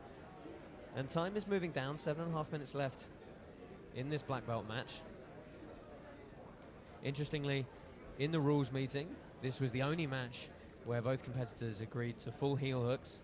So should that situation arrive, we could see some excellent scrambles. Really one of the submissions that's starting to define true no-gi submission-only grappling. It is that knee reaping, it is those leg positions, and that, of course, those heel hooks. Josh, I mean, I wasn't in the rule meeting. I was running around, and I didn't actually know that.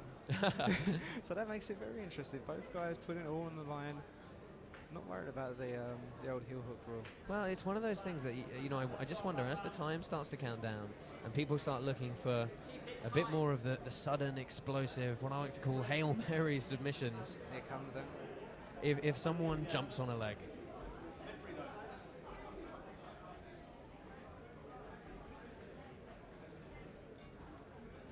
But again, Leigh Remedios back to the closed guard here. Good hand position, again controlling the biceps. It just seems very comfortable. I mean, I wonder if this is part of his tactic. It'd be interesting to know, speaking to him afterwards, if he just planned to take the fight as deep as possible and maybe try and wear his opponent down a little bit. Just what I was thinking. Maybe with 5 minutes left, we might see him spring into life.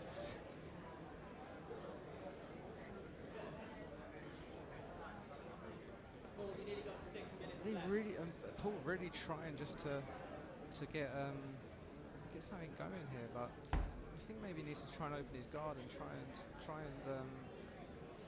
and make the match progress himself, maybe. Yeah, I mean, we haven't actually had calls for it yet tonight at all, but I'm starting to wonder if at some point he might want to step in, give them a stalling warning, maybe try and move them along a little bit. I mean, I appreciate that they both have a great deal of respect for each other and they're both being very cagey, but at some point somebody's going to have to open and go for something, and when they do, expect to scramble fast. He's just looking very calm, trying to keep his posture, keep his elbows tight, and that's all we're really seeing at the moment. Paul's just trying to make something happen with the grips. But I think we need to sort of try to see Paul open the guard up and maybe with a higher guard, maybe progress the fight a bit. Yeah, double grip on the biceps here, bicep and forearm. But again, everything that both guys are trying to work is very slow, very calculated, very methodical. And against another high-level competitor, it just makes it that little, I mean, throwing in, of course, the fact that it's no-gi, so it's slippier inherently anyway, just makes it that bit easier for the defenses to come in. Once that sweat starts to pour, which I think he has, it becomes very slippery. So these armbar attempts come up, they're a little bit easier to get out of.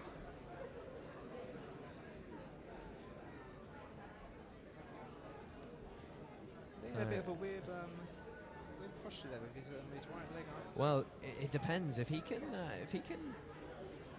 there are positions. I mean, if you've got a gi, you can pull down on the opponent's lapel and really crunch them up and actually use stepping that leg up as a way to force the guard open.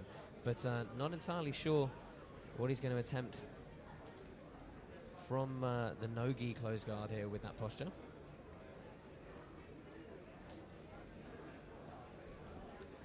Final 4 minutes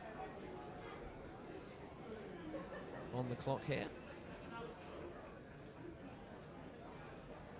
Leigh Remedios and Paul Bridges. And ladies and gentlemen, if you're just joining our YouTube stream, this has been pretty much the story of this fight so far. Paul Bridges trying to get something working from his closed guard. Leigh Remedios being very cagey, maintaining very good posture, and just fighting off any point of control that Bridges has been able to put together.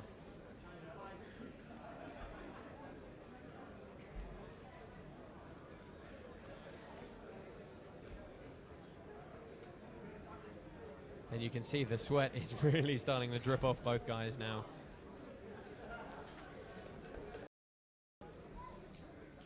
People seem to get very frustrated at the moment. He can't really get his hips off the floor to one side. He's keeping very straight back on the floor. Looks to be getting frustrated, Paul.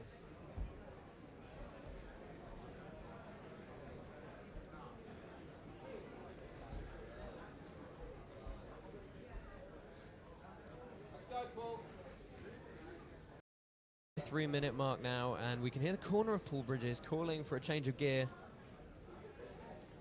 Looking to try and get something going. Remedios now trying to stand up. Bridges taking the leg. Let's see if he whips those hips out fast. Looking to climb the legs up. And Remedios on the right wrist of Bridges here.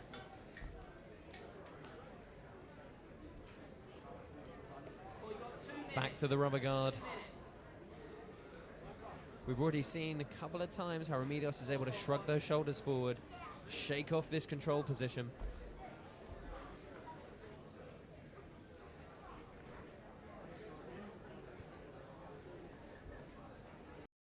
Remaining now. I think we need to see a shift in gear before anything happens. This is going to end up a draw. Yeah, as I say, let's see if somebody looks to jump on a foot maybe as the time ticks away. You get the feeling it's just going to have to be something crazy at this point to maybe pull one out of the bag here. But you say it time and time again, when it comes to fundamental jiu-jitsu basics, this position is entirely about postural control. If Leigh Remedios can keep his head up over his hips, keep his back straight, keep his center lines in place, he's not in a lot of danger. And really for Bridges to get anything going, he's got to break Remedios down, as you see him doing there. But of course he's then got to keep him there while he attacks. And that is the part that is proving very difficult for the man from Dark Star Jiu-Jitsu at the moment. Not too long left in this fight, and Paul's run up the gear now. Oh yeah, and he kicks off, technical stand-up, back to the feet. His little boy is shouting and screaming for him. Remedios accidentally bringing the knees into it. And you can see both guys trying to turn it up a little bit on the feet here. Perhaps frustration from Paul Bridges. Double leg shot from Remedios. Bridges on the neck. But Remedios managing to shake his way out.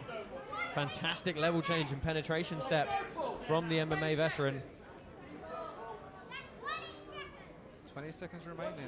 Well, let's see if he looks for a guillotine. Maybe spins over for a foot attack, looking for the neck now. Oh, now thinking about the legs, perhaps. That's what he's going to go for. There we go. Well, they've turned the pace up at the end. The Imanari butt flop from Leigh Remedios, but we find ourselves Too late though. Yeah, going the distance there. Leigh Remedios and Paul Bridges maintaining the position in the middle of the mat. Big round of applause from the audience here, but we're going to go to a break now here at the Tuff Invitational 2. Hope you can join us again in just a few short minutes. We've got some fantastic brown and black belts coming up for you after the break. Do join us again in a few moments' time.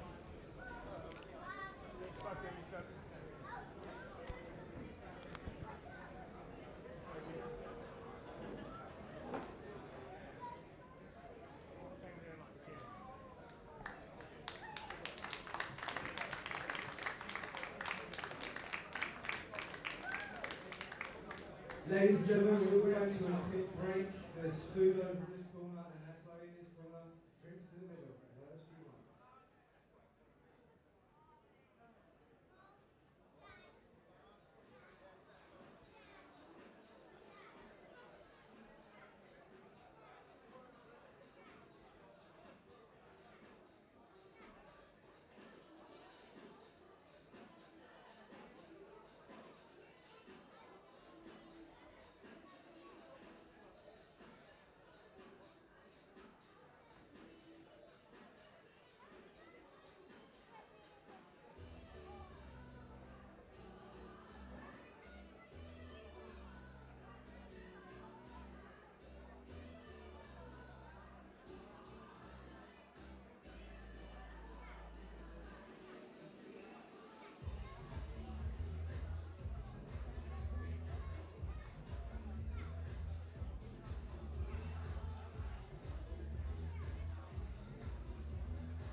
So ladies and gentlemen, just as we come to the end of the break here, we've got a fantastic match coming up for you in the brown belt division in just a couple of moments' time.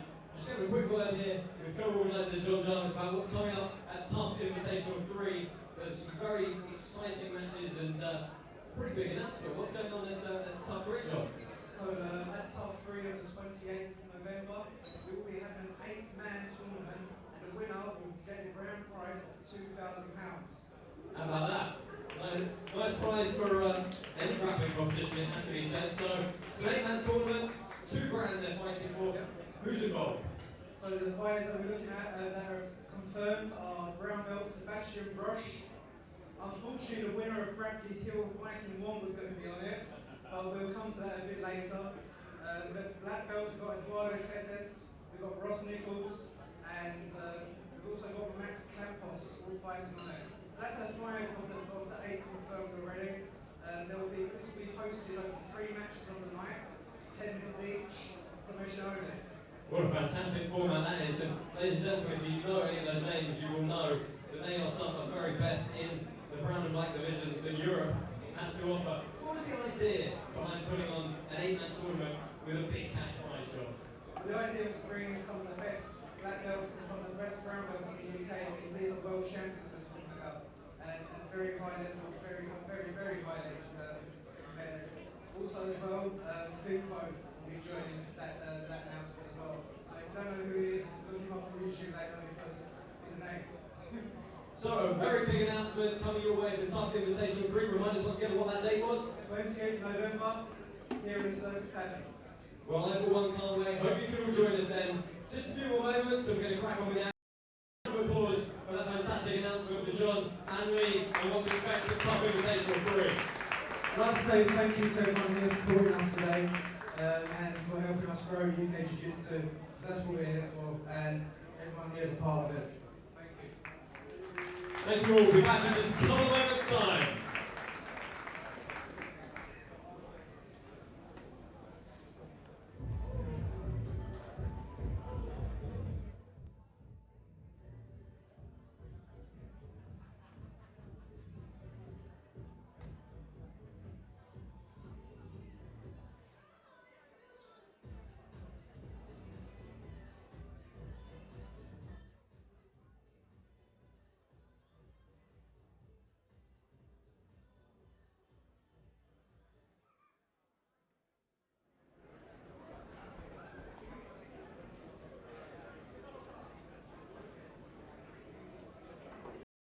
Next up is a 20-minute brown belt matchup in the lightweight division.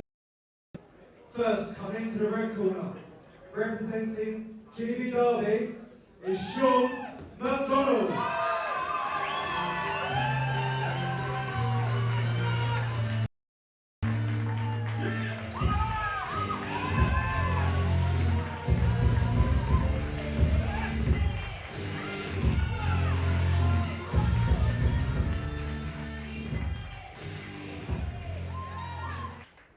Next up in the blue corner, representing Mark Border Jiu-Jitsu, Tyrone Elliot.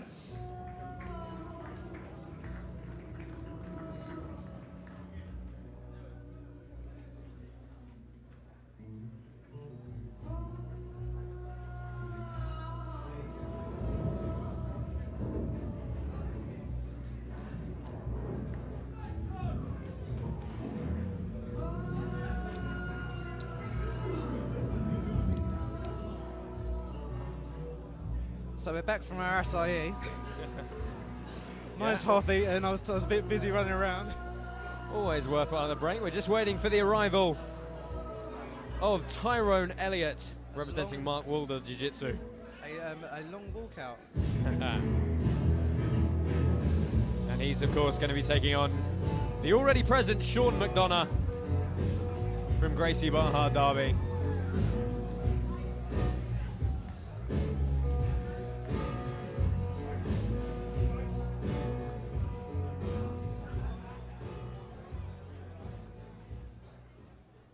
This one's a very interesting match, Josh. I mean, the difference, this is the first we'll see of 2 guys that have been training jiu-jitsu since they were young kids. Yeah, I mean, both guys doing very well on the competition circuit, but you got to say the edge probably going to Sean McDonagh. He has been winning everything, and not just winning by submission, which of course is the name of the game tonight. Early guard jump from Tyrone Elliot. Very interesting here because Sean McDonagh has got a very good close guard. Tyrone was quicker out of the blocks though. Yeah, I know the spider guard of Sean McDonagh was something that Elliot and his team really wanted to try and avoid. But standing posture here for McDonagh as Elliot climbs those legs higher and looks to try and drag him back down. You may have heard us say in the first half of the stream, it does surprise me that Sean McDonagh is a lightweight fighter. He is a huge human being for this division. Very big lightweight. I mean, Tyrone Elliot has been training jiu-jitsu since he was 4 years old now. Both of these guys are two of the youngest brown belts in the country at 21 years of age. So both veterans at such a young age, really. McDonagh manages to break the grip. Delahiva. Oh, and he's trying the Kayotera Delahiva footlock for a second. I thought. Saw Tyrone Elliot trying to hip over the foot and get the grip round, but McDonagh making himself very heavy and looking for the toe hold now.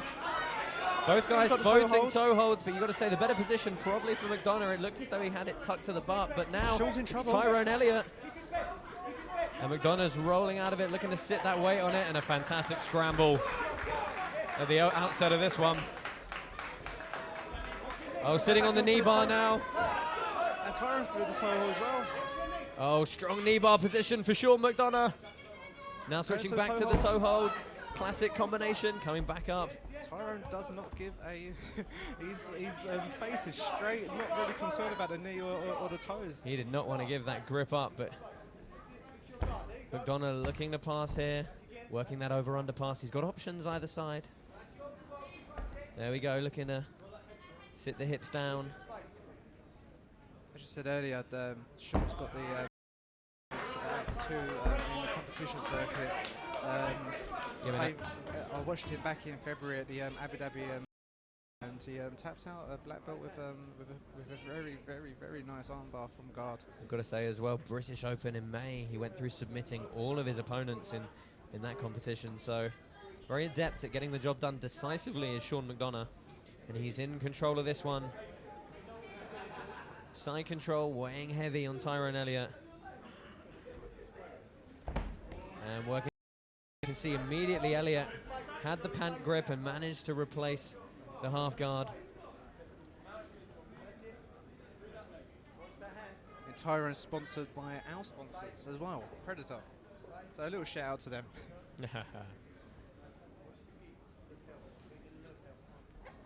Josh Palmer and John Jarvis calling all the action for you from the Tuff Invitational 2 tonight. Ezekiel choke for Sean McDonagh. Really trying to drive the fist in there. Just letting Elliot know that it's there. You can see he's just sneaking his fingers back in the gi again. Now he's going to try and work up for a head and arm choke, perhaps. Elliot bucks out of that one. Back to the Ezekiel choke.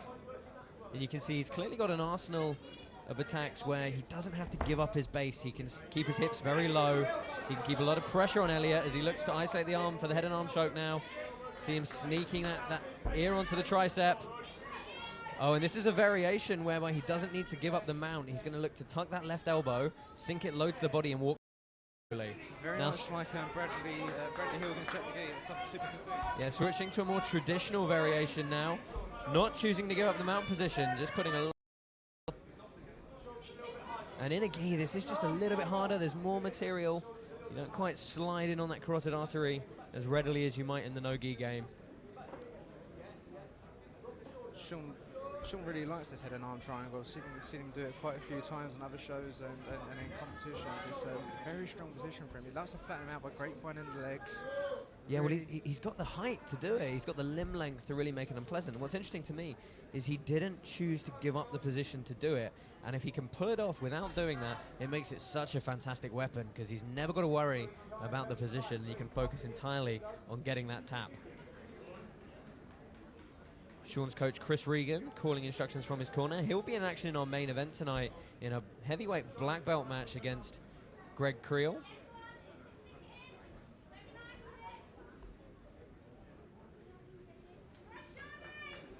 "15 minutes remaining here as McDonagh looks to climb high in this mounted position. And he's looking to work a triangle here as well.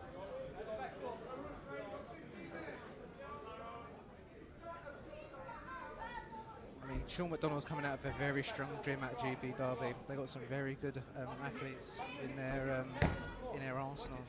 Christine McDonald, Sean's sister, is a very good brown belt female. David Holland, another brown belt who's doing very well. Working the arm. Well, he's managed to bend it, but this arm is completely isolated, and I think he's going to tap here. Sean McDonagh gets the win by armbar. The Rat supporters here. Lovely armbar there. Great matchup between the two.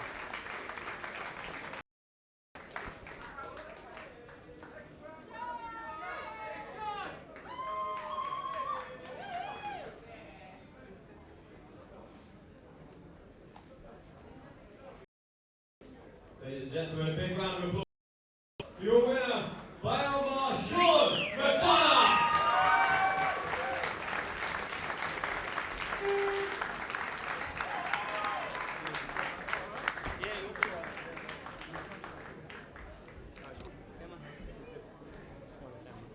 We have our winner, Sean McDonagh. Sean, what was your game plan coming into this fight? I was trying to pull guard, Tyrone pulled first. I promised to with the triangles. I managed to pass the guard, take them out. Quite like the arm triangle, so tried to pile. I thought it was on. It's a tap, so moving on from there. How deep was the footlock battle at the answer to that one? Because you both had a few locks going either way there. There was some finishing both guys' feet, and I was like, can't finish it, popped. It was nasty, but none of us giving in, so it was good. You've got a teammate in your corner tonight, taking on Chris Regan, taking on Greg Freer in our main event here. Prediction for that one? Chris, triangles, 5 minutes. There you go. And as you can hear by that round of applause, you've got a lot of support. There's a trip all the way down from Derby for you. How's it feel to have the support here? It's awesome, we've got one of the best teams in the UK, and the sport's phenomenal, so keep it up, guys. Ladies and gentlemen, your winner, Sean McDonagh!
Next up, the brown belt ultra heavyweight division. Fighting out of the red corner, representing Team Legato, Arya Esfandmaz.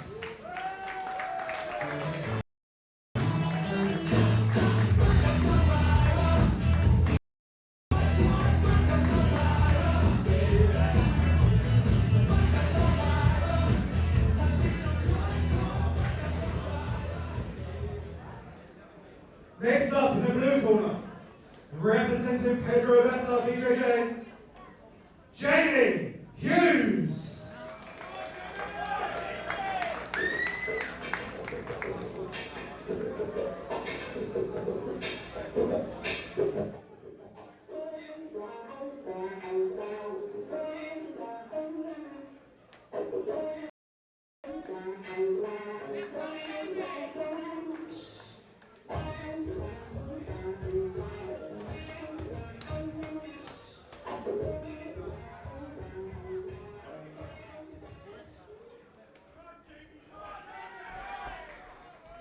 So we have a very exciting ultra heavyweight brown belt match for you. Arya Esfandmaz and Jamie Hughes, both tearing up the competition scene in the UK. And I've got to say, both have actually messaged me over the last week and said, wait until you see what happens at this event. Both really wanting to put on a show tonight. These guys are both not only good competitors, but they're good entertainers as well. I put this match together back in February at the London Winter Open, where Jamie just got his brown belt.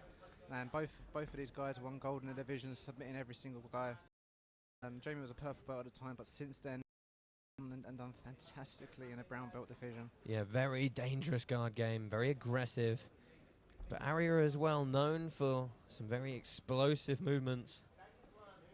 I mean, Arya is like one of the first brown belts to win the Abu Dhabi trials in the UK, and went out there and competed and won.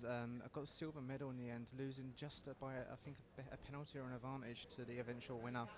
It shows the high level that he's got. I mean, in his corner he's got Legato, world champion.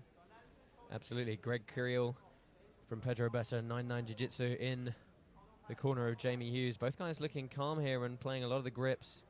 Hughes with the gi lapel, or the skirts of the gi, fed all the way under Esfandmaz's right leg.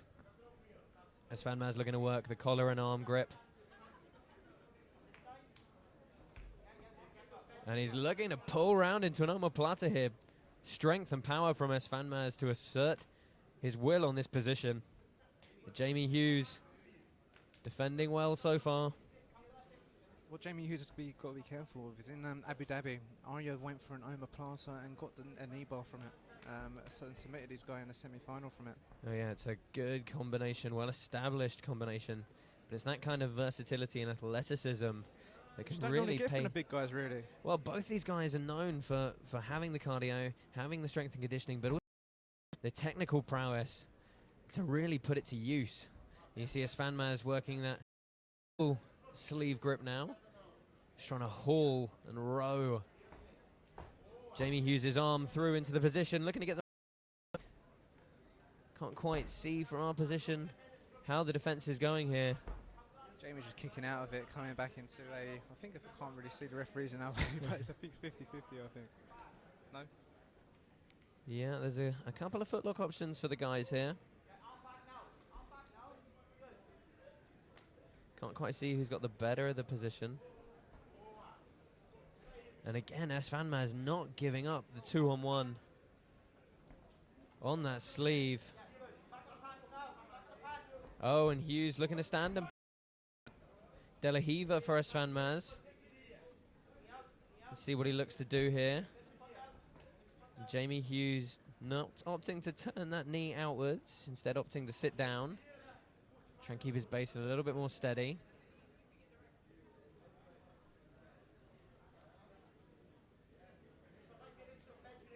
So a lot of the fights so far being played in this double-seated position. Both guys trying to get the dominant grip to haul an arm or a leg through.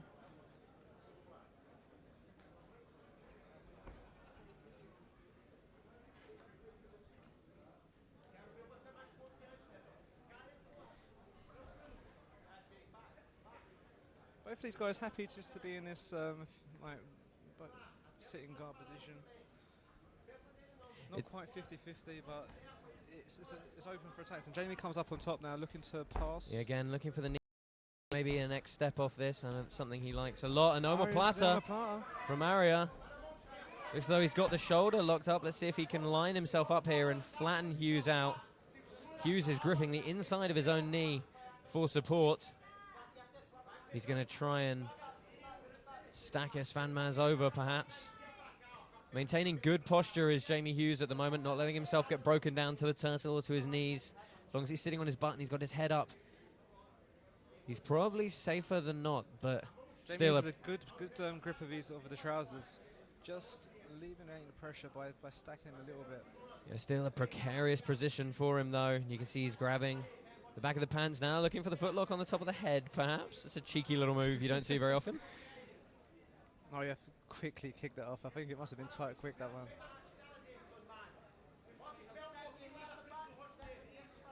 Yeah, and they're looking... Greg Creel is calling for Jamie Hughes to assert his posture, and again threatening the toe hold on the top of the top of the head. He's asking for Hughes to step that left leg up and assert a bit more dominant posture here. There we go. The problem here is that if Arya gets that right leg underneath that knee, and with his very long legs, it's a very there he's going for it. He's going to try and put that right leg underneath his knee, underneath Jamie's left knee, and stretch him out for the shoulder lock. Jamie a bit privy to that, move that left leg straight away. Esfandmaz starting to break the posture a little bit more now, but Hughes staying very calm. I have to say, I wish I spoke Portuguese at this point, because Legato is screaming. Jamie Hughes trying to roll out. Esfandmaz through. Hughes nearly out with the roll. He's just out of there now. Oh, and Esfandmaz now looking for the stack, but referee. Fantastic escape from Jamie Hughes. But first blood, it has to be said, to Esfandmaz. With that great omoplata attempt. Yeah, just hauled his man round into it. He created the angle with his body and then used the strength in his arms to row it into position.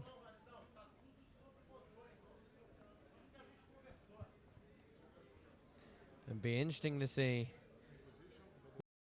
Well, first time Jamie Hughes has had full close guard, and we know that's a position particularly effective from.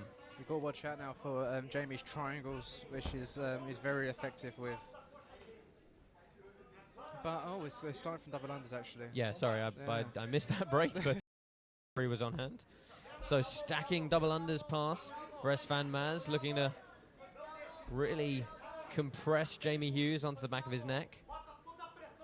There are some choke variations available off this if he can get that cross collar grip, really start also lynching him. And then grabbing the back of the pants. Yeah, Simon Hayes' favourite. I know he's watching up in Scotland, so sure he'd be particularly happy to see that one. But Jamie Hughes very content in this stacked posture. I say content as you can be when you've got 100 kilos of a very aggressive brown belt bearing down on you. He doesn't seem to mind much. Well, he does have a very flexible, very open and fluid guard game. So I'm sure in a lot of his guard retention practice, he's ended in this position rather frequently.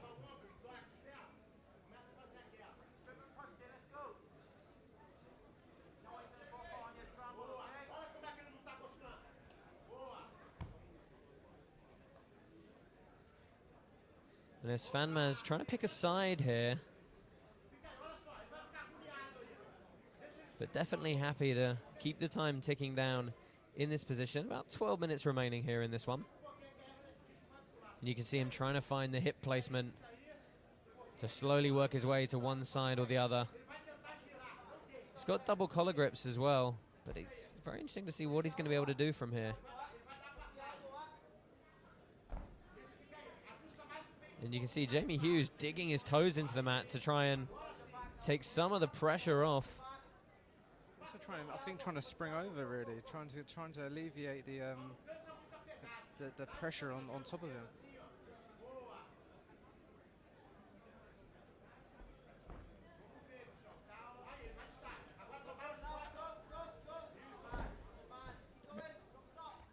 I mean, Natalia is girlfriend of Arya shouting from here, and it's really unfortunate we wasn't able to get a women's fight on today's card. I mean, I tried my hardest. Vanessa English was hopefully going to be fighting on here, and I'd like to say that both Vanessa English has agreed to fight on Tuff Invitational 3 in a black belt fight against Yaz Wilson. Fantastic match that will be. So stay tuned. Tuff Invitational 3, 28th here at the Circus Tavern, as well as that 8-man £2,000 winner-take-all tournament. You've got that great women's black belt match to look forward to as well. And also another women's brown belt match between hopefully named competitors. Well, we'll see how that goes when everything gets signed on the dotted line. But right now, Esfandmaz has made this stack pass pay, and he's looking to take the back here. Sitting in almost, it's kind of a technical mount, technical back control. But Hughes is keeping himself nicely compressed, and you see that bottom arm was blocking the near side hook from Esfandmaz. Hughes very wily to the back take attempts, but again, Esfandmaz is going to be bearing all his weight down. Really trying to make it unpleasant for Jamie Hughes. But of course, John, this is submission only. And you know, all these points, unfortunately, they don't really count for anything if you can't get that that tap at the end of the day. I mean, Jamie Hughes just seems to be covering up. He seems to be as comfortable as you could be in an uncomfortable position. But Arya's going for the back now. Got one hook in, looking to sink that left hook in. I think it looks like both hooks for Esfandmaz now, and he's really looking to stretch Jamie Hughes out as much as possible. Hughes firmly having to defend the collar. Covering up with his right hand, trying to go down with his left to try and break the. He's gone the other way around now. Trying to break the hooks in his feet. Yeah, maybe a bit more aggressive work up top from Esfandmaz would stop Hughes being able to worry about those hooks. And that's what he's doing now. He's threatening the grips in the back. Jamie just blocking the bottom arm now, so he's going to block the bottom arm and try and get back to the mat. Esfandmaz trying to make a statement after a disappointing loss to Dan Strauss a couple of weeks ago in a similar super fight. Really wanted to make amends here tonight, and so far he's thoroughly controlled this match from the omoplata position through to the stack pass and now to the back with the upper hand. But you cannot count out Jamie Hughes. He can pull submissions out of anywhere. Of course he can. And I've seen in some submission-only fights he's had before, some of the submission sequences he can put together are something quite spectacular. So going to be interesting to see how this one ends. We've got another 9 minutes of grappling here in this brown belt match for you. Has been on top really for the last 11 minutes.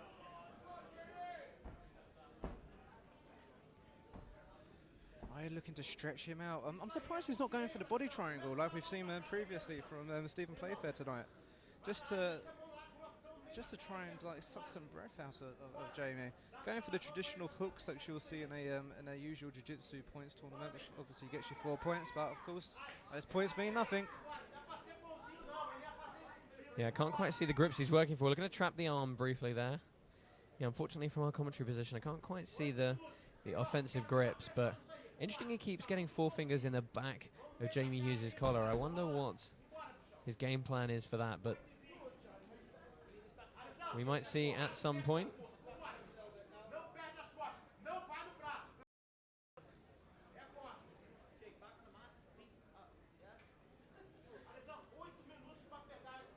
One of my favourite competitors who's in the corner of Garso is there shouting out his instruction to.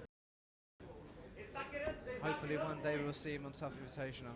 Yeah, similarly the corner of Jamie Hughes a bit more measured in their response. But right now Hughes has got to do something. I mean, Jamie seems to be quite comfortable. He's swatting off the submission attempts and all the grips. As comfortable as you could be in a bad position. Well, that's it. I mean, we saw earlier in a fantastic purple belt match between Leigh Simpson and Stephen Playfair. Playfair had back control with a body triangle for over 5 minutes. And Leigh Simpson escaped and won by armbar. There's a body triangle here as well. Surprised this hasn't come in sooner. Yeah, Esfandmaz trying to secure it. Not happy with the grip on the foot though, so switches back to traditional double hooks. Again, going to work on the neck. You're watching an ultra heavyweight brown belt match from Tuff Invitational 2 here at the Circus Tavern in Purfleet, Essex. Working the choke now. Jamie defending with his right arm, but it looks like it's tight. Yeah, looking for the bow and arrow, but staying fairly in line. Leg grab there, which is essential, but still. Yeah, he's trying to push the elbow over. And what's interesting to me is Arya has. Oh, now he switches to a much more traditional bow and arrow, and he gets the tap. Very good bow and arrow there by Arya. Excellent fight there between the two brown belts. Arya picking up the win with bow and arrow.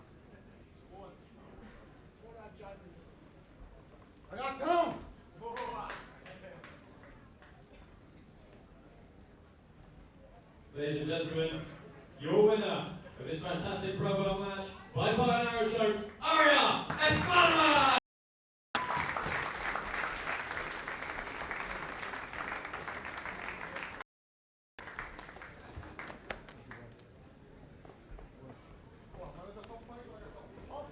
I'm here with our winner, Arya.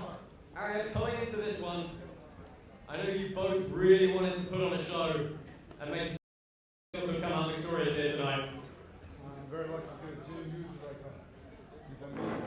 and he's an amazing guy. It was an honor to be able to fight him.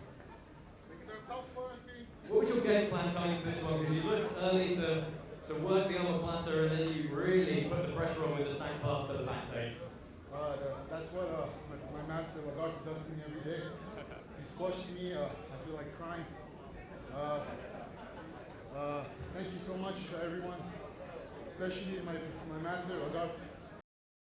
Check me, my beautiful girlfriend. Muito obrigado para todos os parceiros, especialmente o mestrão H, minha namorada e gostosa. Obrigado. Thanks, guys. Ladies and gentlemen, your winner, Arya Esfandmaz.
Next up is the purple belt match in the middleweight division. Introducing first into the red corner, representing Team Legato, Freddie Sykes.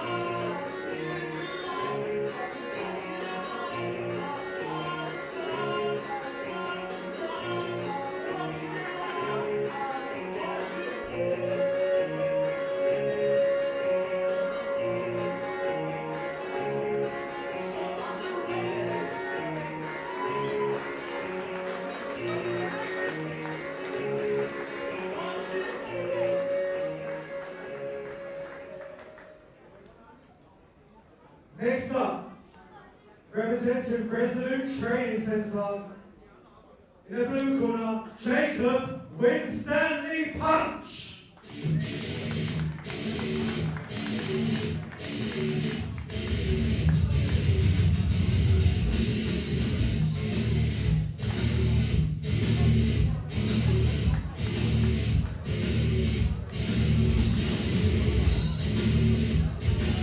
So we move on swiftly to a purple belt match. Freddie Sykes taking on Jacob Winstanley Punch. Freddie Sykes just off the back of a very good win last week in the British Nationals, picking up a gold medal in the purple belt middle masters division. Fighting a relatively new purple belt Jacob Winstanley Punch, a bit of a mouthful, I'll call him Punch from now. Freddie going straight for that footlock, which he had much success with. Yeah, managing to turn his opponent all the way to the outside, looking to go belly down, see asserting that inside leg into a very strong position, kicking the base out beautifully. They can go belly down straight away, but this is, I think, the game plan of Freddie is to come out and get this foot. We've seen a lot of straight footlock attempts tonight, a lot of people trying to go belly down as well to really put the utmost pressure on their opponent. So good with controlling that far leg. Really neat little combination work there to earn the sweep. And I'm just from gonna Freddie Sykes. And I'm just going to stop the fight and put him from the middle.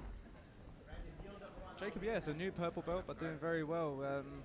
Picking up 4 golds in the new Key Open in February as a blue belt. Picking up a silver medal in the Birmingham International Open, presented by BJJ 24/7. So again, Sykes, now he's earned that top position. Looking at knee slice, but there's a very strong grip on the skirt of the gi by Winstanley Punch. He's going to use it to stop that knee coming through. Really just jumping over that. Ooh, just elevating his opponent for a moment there, but not able to really bring the weight all the way forward. Wouldn't be surprised, Josh, if we see a Freddie coming back for a footlock whenever he can. Oh, looking for a cross collar choke to help with the guard pass, and it forces the opponent back out a little bit. Winstanley Punch is still maintaining that very strong grip on the gi skirt. Oh, broken now, and we move Winstanley in. going for a straight arm bar there, but I don't think it was really on. I think it was just letting him know that it was there. And a sweep from Jacob, but Freddie goes straight back to the footlock immediately into the attempts. footlock, and he's so good at using that outside leg to kick his opponent sitting down. Now going belly down again. He's clearly got this footlock sequence Down to in the T, bank. eh? Using it for a sweep now, coming underneath the leg to try and sweep. Yeah, looking to Kicking work out all that the way to far the outside. What a fantastic position for him. Again, arching all the way onto his shoulder. Here he goes again for it. You can see he's just using his left hand to try and grab his own gi, get a bit more leverage, and really stretching his opponent out here. I mean, Jacob's a very small middleweight, I think. Freddie being the opposite, being a very big middleweight.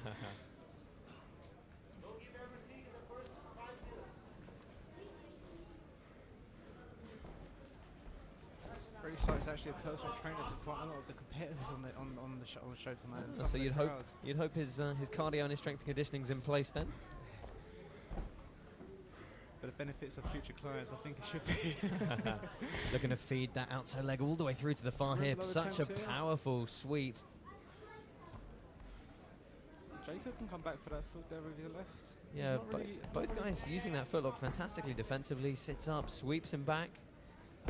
Now looking to stack the legs. Both guys very offensive grips on the trouser legs as well. Oh, Far again, leg he sweep sits again all the from way Freddie. through. Now Straight goes, arm bar attempts. yeah. Good combination from Sykes on the bottom here. Sykes seems to be very comfortable. Very comfortable. Going for that foot, going belly down. Oh, Jacob just doesn't seem to be too worried about it though. I mean, he's fighting out of it well. oh, and he steps out and all the way through. Good retention Freddie reclaims quite well. from Sykes. Constant work rate from both these guys here. Not a dull moment whatsoever. They're off balancing each other. Jacob going back for the foot, but Freddie seems comfortable. Gets up, puts that foot flat to the floor. And his weight came up so quickly, he was able to get on top of him, really start asserting a bit more of a dominant posture. And Freddie is very much a footlock hunter. Well, it's one of those things, you know, if you don't necessarily pull that footlock off in the first couple of minutes, the first few attempts, you know, maybe you burn your arms out, maybe you start to lose faith in it, maybe the other guy is able to scramble to a dominant position, hold you down for any length of time. I mean, there's a lot of associated risks with the limited footlock rule set associated with IBJJF, particularly IBJJF at purple belt. I mean, Freddie was at the weekend was very insistent at the British Nationals last week. I think he was getting about four or so of these attempts and finally getting the last one with about 30 seconds to go, so he's persistent with them. And Sykes looking to pass with good head control now, but goes back to the guard position. Close guard for Punch here. First time we've seen got full guard in this fight, I think. Yeah, Punch going cross sleeve and cross lapel.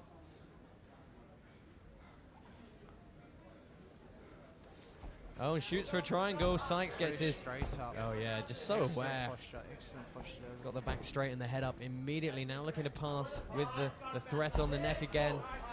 Winston, even with an armbar attempt. Just And about he got his pulls knee straight in. out. Yeah, good retention, not getting a moment to adjust his belt. Referee never stopped it, Josh, so Freddie's just straight in there. Good pace from these two so far. Good match so far.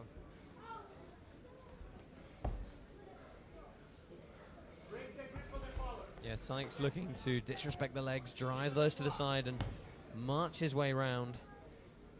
I mean, Freddie Sykes was originally supposed to be fighting somebody else, and Jacob come into this fight with 2 weeks' notice. Freddie said to me, I said to him, like, is there anyone you particularly would like to fight? And he said, I just want someone with an open game. And Jacob certainly, as you can see, has got a very open game. Going for his arm bars, bar attempts in the past. Oh, and being just being thrown. just being very relaxed with his posture and his open guard game there. Sykes looking to step through on the knee pass again. Let's see if he attacks the neck one more time. So far he's controlling that near side tricep. Now he does go to the neck. And there should be a pass here for him, but immediately that inside knee coming back into play from punch. As I said, our Instagram is at @Tuff_Invitational. Hit us up with a tag. What are you thinking of today? Yeah, we'd like to welcome everybody watching on the free stream on our YouTube channel. Of course, we'd also like to thank our sponsors, Tough Fightwear, Valor Fightwear, Predator, Punch Strong, and Cannons UK. My name's Josh Palmer, joined on commentary tonight by John Jarvis. And right now you're watching Jacob Winstanley punch in the guard position, taking on Freddie Sykes in the top position. Jacob really going for that armbar whenever Freddie tries to pass, but Freddie just very aware of it, putting the arm out all times. Freddie, Jacob's got the gi control underneath that. He's let go of it now, but yeah, control. Looking to use that quite a bit in this. Both of them now, with the skirt of the gi. Yeah, interesting to see if Punch is going to be able to put this to use. He went to the well with this a couple of times earlier. But quite a strong posture for Sykes. You can see the sweat dripping off these guys now. I think we said it a few times in the first half of the show. It is immensely hot in the auditorium here at the Circus Tavern. Looking to slice the knee through again.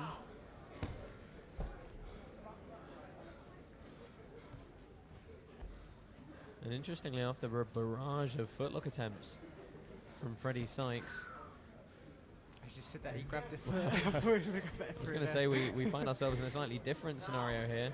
Oh, should be a pass for him here if he steps all the way around. Can he stop that knee coming back in though? Once again, Jacob Punch able to restore guard, and he gets... He's going to sit back with his footlock here on the left-hand side. No, he's let go of it. Well, it was kind of a trade-off. There was the thought of the knee reap from Punch, and Sykes said, you know what, I'm going to grab your foot if you do, and then they sort of both agreed to settle back down into this position.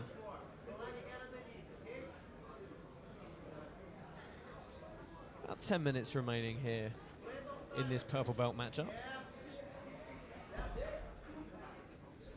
Freddie with key control with the back of the pants. And not a whole lot he can... Jacob from doing too much, just really keep him nice and crunched together. It was interesting, I mean, you mentioned earlier that he was a particularly big competitor at this weight compared to his opponent, and it does kind of seem that way now. It seems like it's just starting to wear on him a little bit, start to burn him down a bit. But it's not for a lack of trying. Both guys constantly trying to force the issue, off-balance the posture. Nice little guard pass nearly by Freddie, Yeah, just stepping around, but Jacob does very well retaining. And that's really been the story of the last few minutes. It's been excellent guard retention from Punch, but the forward progression, as we see again here, Freddie Sykes, who might actually earn this guard pass here. Jacob just bringing the second leg over, just stopping, but Freddie's on a knee slide here. Yes, Punch. Just as it starts to get interesting there. Well, Punch has managed to use that outside leg a couple of times to replace the guard, and even when his guard's almost been past, his near side knee is connected very well to his elbow. It's driven him back in, and it's managed to retain the position.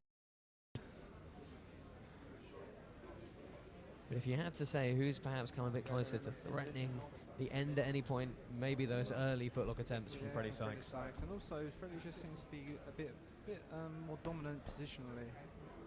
Even though those submission attempts seem to wind it down in the last 5 minutes. But 50-50 here. I mean, I think Freddie's going to enjoy this part with a far footlock.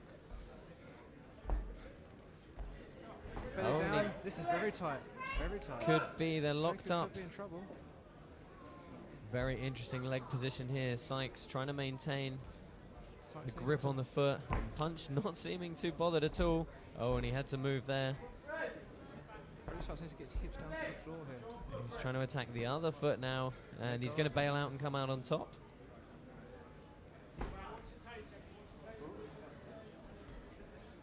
Jacob threatening a little bit there.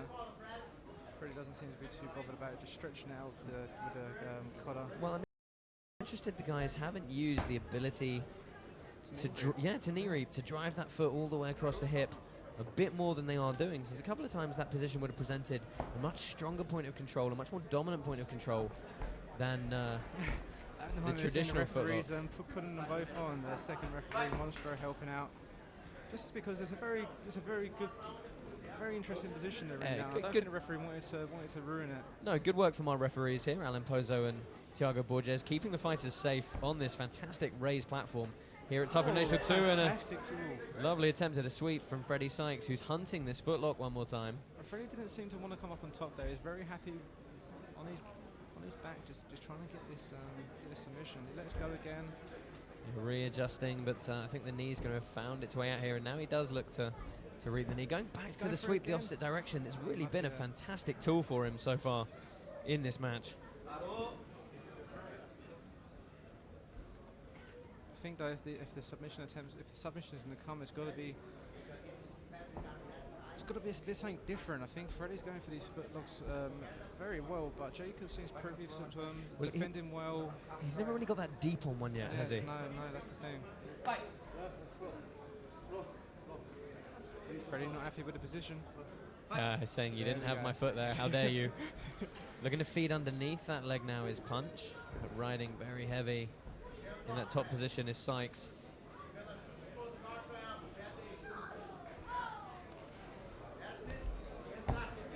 Again, going to the well, trying to slice through, looking to perhaps attack the collar as he does. So the first time he's actually gone for the far underhook control in this pass now. Oh, and looks to hop back the other side. Going inverted for defense is Punch.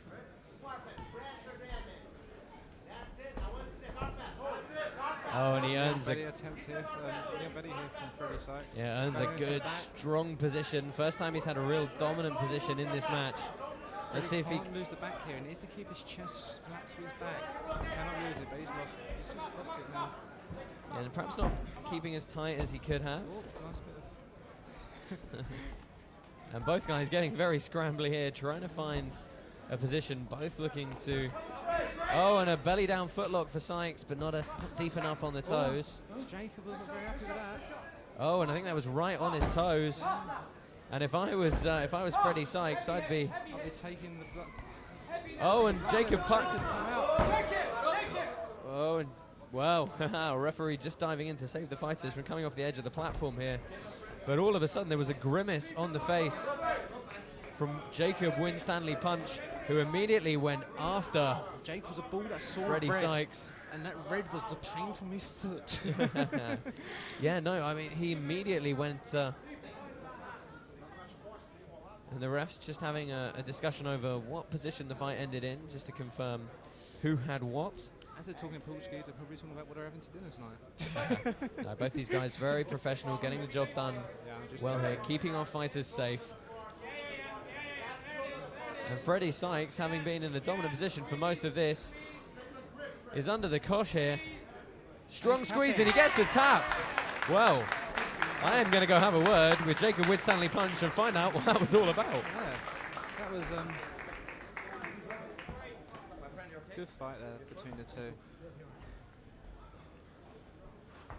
Your winner, Jacob Winstanley Punch.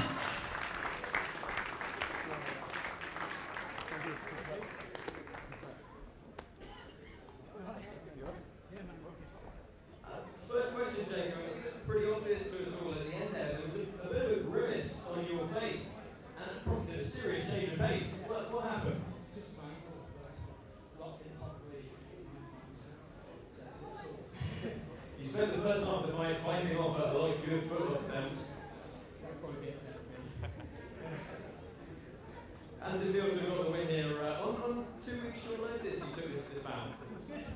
Real good. It's always training. So getting the call, it's just like, yeah, good up turns well there. Happy to be here. Such amazing events to see. A lot of teammates watching you back home. Shout out to them. Everybody trains me in the gym. Thank you so much for being there every week. All around you, whatever you need to do to shape this con especially. I'd love to thank my girlfriend, my family, everyone else I've probably forgotten. Great stuff. I'm going to let you go and get some extra medical attention on your foot, but congratulations on getting the win here. Jacob, win Stanley Punch, ladies and gentlemen.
Up next is a brown belt match.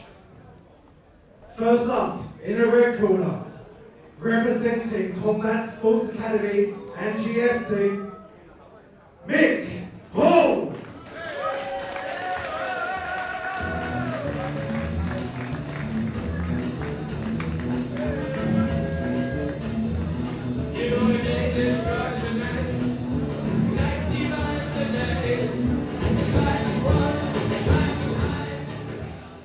And in the blue corner, representing Checkmat BJJ, Haranczyk.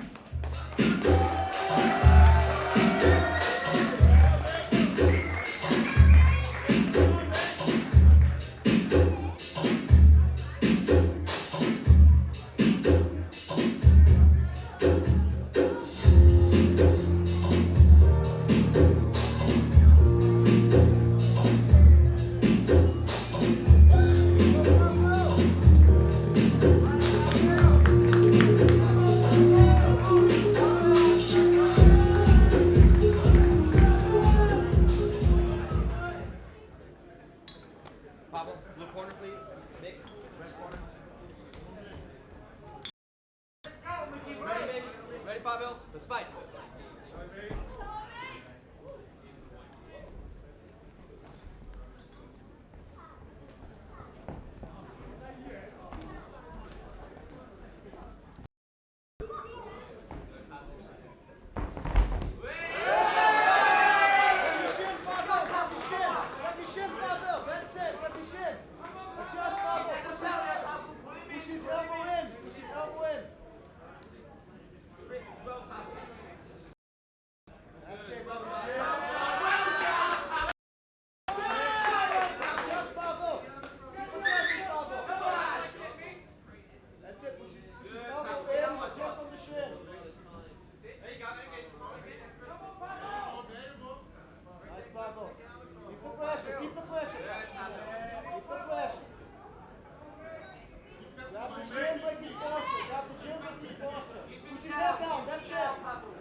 Fight.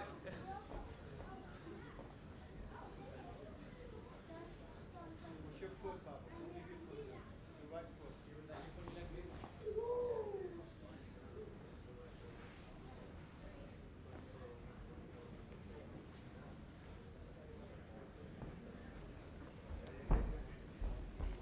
Right foot on the hip, Papa. Right foot on the hip. Nice.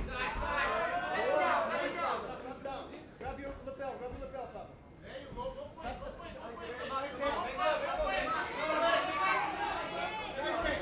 Relax. Go for the foot again. Go for the foot again, Mick.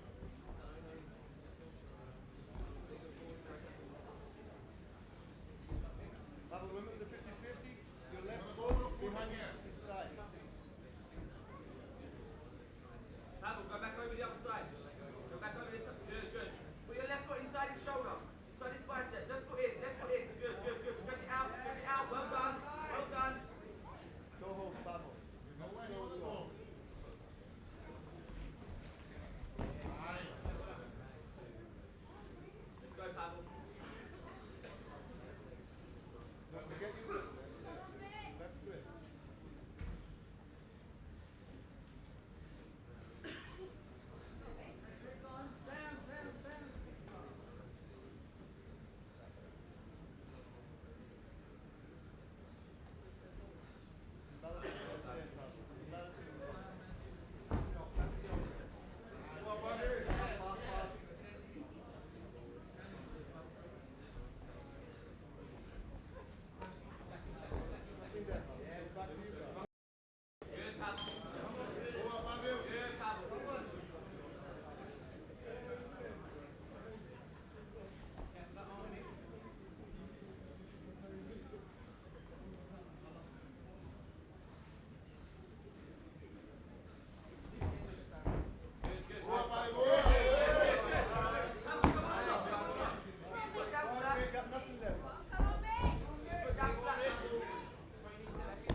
This time rather than Well, I get the feeling it's judo versus wrestling at this point. yes, very much so. And you see that dominant right hand grip. Good guard pull Mick goes for the guard pull this time. from Mick Hall. So Pawel looking to pressure pass here. He's trying to get that right arm around the head of Hall and trying to assert some pressure on the upper body, but sitting back down to half guard here. Hall currently on his back. He can't work too much from here. Wants to get up on his side and create a bit of an angle. 12 minutes remaining in the fight, I believe. so far, except for the triangle attempt at the minute, it's been very 50-50. Both guys having a bit of joy on top. Yeah, it has been a good even match, but that triangle was really took Very a lot. tight. I mean, it was interesting to see how much it was going to take out of Mick Hall. It didn't seem to affect him too much going forward. He seems very calm.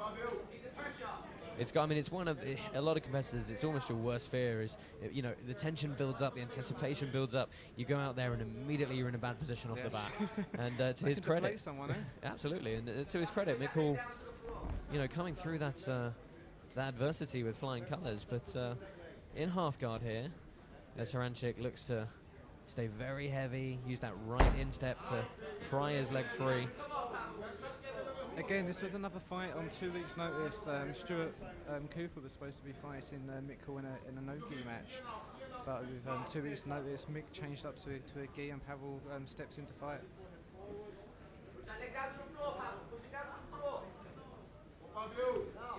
If you're just joining us here at the Tuff Invitational 2 on our free YouTube stream, you're watching Mick Hall versus Pawel Haranczyk.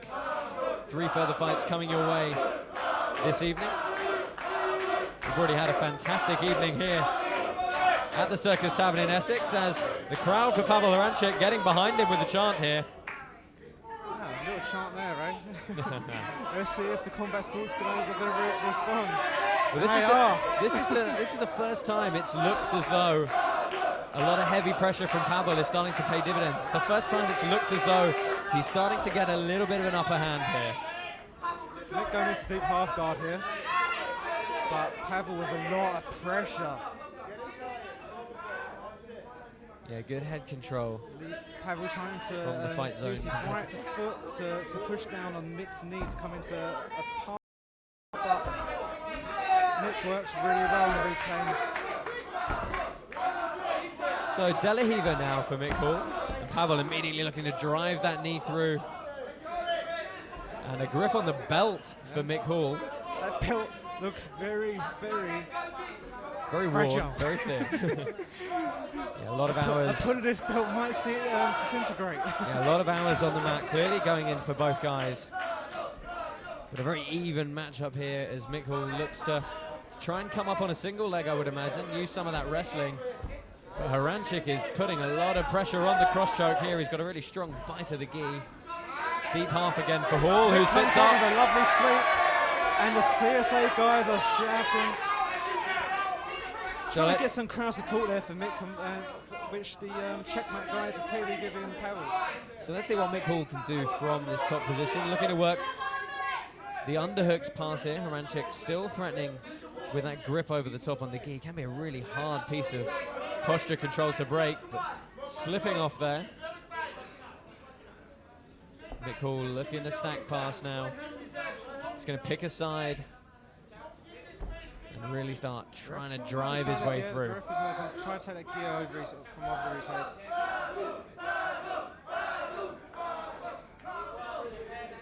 So Mick Hall, he's got the over-under options, and Haranczyk sweeps the top position. Straight back into that deep half guard. Yeah, and this is a very tight top position for Haranczyk. If you can see, he's got his right hand all the way around, and he's got the far shoulder locked down with that gi position. But in fairness, Mick Hall managed to retain this position very good earlier on in the fight. So we'll see if Haranczyk's got a way through now as we move into the final 8.5 minutes. Haranczyk looking to go through, and he finds the mount. And to a cheer of his supporters, the referee is going to take this opportunity to reset them in the middle of the mat. But a long time still to go in this one. It's one thing to earn that dominant position, it's another thing to actually use it. Yeah. As I said, points don't matter in this match. Pawel's now got to try and get the submission, maybe the CQ there, but Mick seems very privy, stops it. Mick just trying to come over and reclaim half guard, but Pawel goes straight into a triangle. Yeah, looking for the mounted triangle now. Going to be interesting to see what Mick Hall does to defend this as Haranczyk looks to lock up. And he's got it tight now, and the crowd are raucously cheering him on here. We've seen Mick Hall already survive one triangle in this match. He's got to do it again, and he's still got 7.5, 8 minutes left on the clock. And Mick's now got to try and keep his arms tight. It can be harder to finish this position or this triangle from the mount. A lot of time you see guys roll to their back to finish it, but Haranczyk knows this is a heavy position, and Mick concedes. I think that's from the armbar.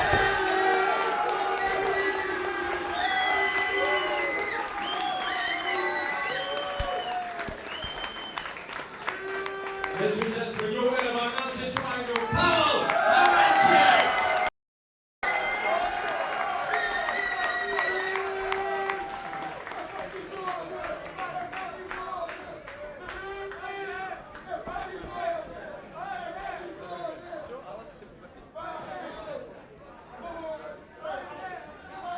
How do you feel getting a win to the cheers of all your supporters there?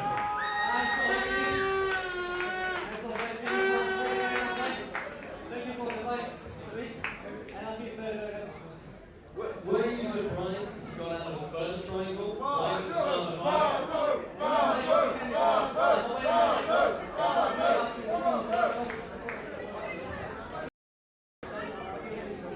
Can you just tell me about all your fans over here?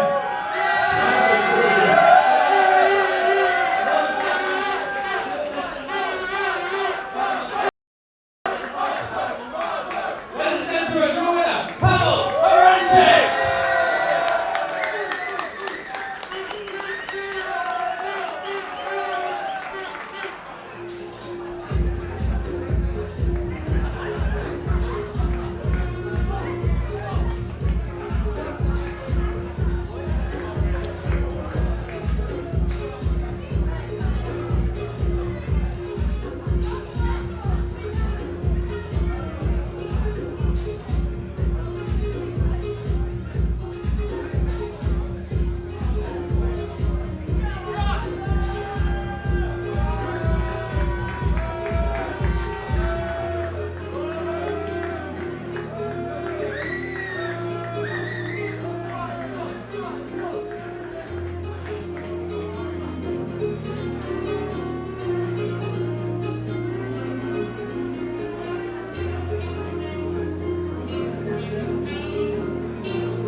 Next up, in a brown belt middleweight match. This match will be contested over 20 minutes. Introducing first into the red corner, representing New School BJJ, Nicky Robinson.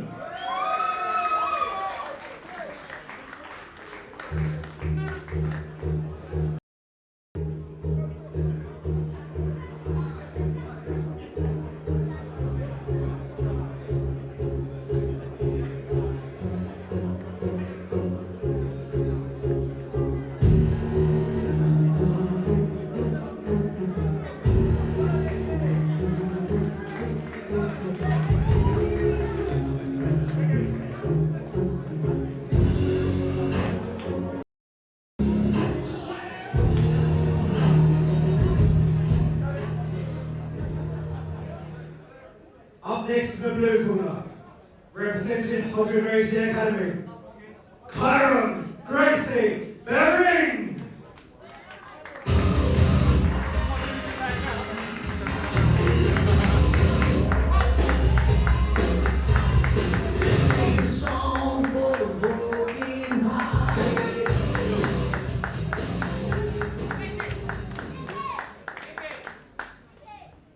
So we move on to another brown belt match, our last of the evening before we move to a couple of the black belt fights. Nicky Robinson representing New School BJJ.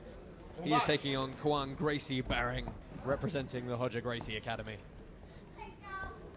Blue gi for Nicky Robinson, white gi for Gracie-Behring here. Early on the feet here, good guard jump from Nicky Robinson, immediately retaining standing posture. Going straight for that gi, the opposite side gi, which we've seen quite a bit today, but no one really makes use of it, I think. Yeah, looking to drive that knee through. We've seen that knee cut through pass stopped multiple times tonight by this grip on the lapel. A lot of people, a lot of the competitors here putting that into good effect. Again, looking to reap the knee here. Legal here in this competition. All else is IBJJF rules, but... Oh, and Kairos nicely. A bit of a scramble here. Who's going to come out on top? The referee's going to stop them because they're getting precariously close to the edge. Referee doing a good job. They just want to roll back into the middle.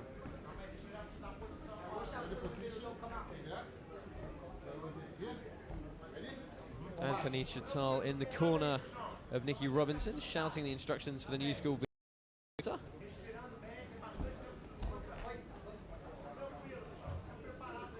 Portuguese from Legato getting fired back the other way. And Father Gracie was supposed to have been here today. In the corner of Cairo. Nicky Robinson looking for the footlock. He's got the Estima lock, and he's going to try and turn into it. Rolling out. Yeah, Cohen very wise to it. Good attempt from Nicky Robinson, who looks to make these legs very heavy and flat and straight to try and stop this stacking double unders pass. Just placing the foot in the face there. I mean, I've been looking at I've seen the training pictures of Cohen, and he's been training with Victor and Braulio quite a bit, so I think he's quite knows what's happening with those steamer locks.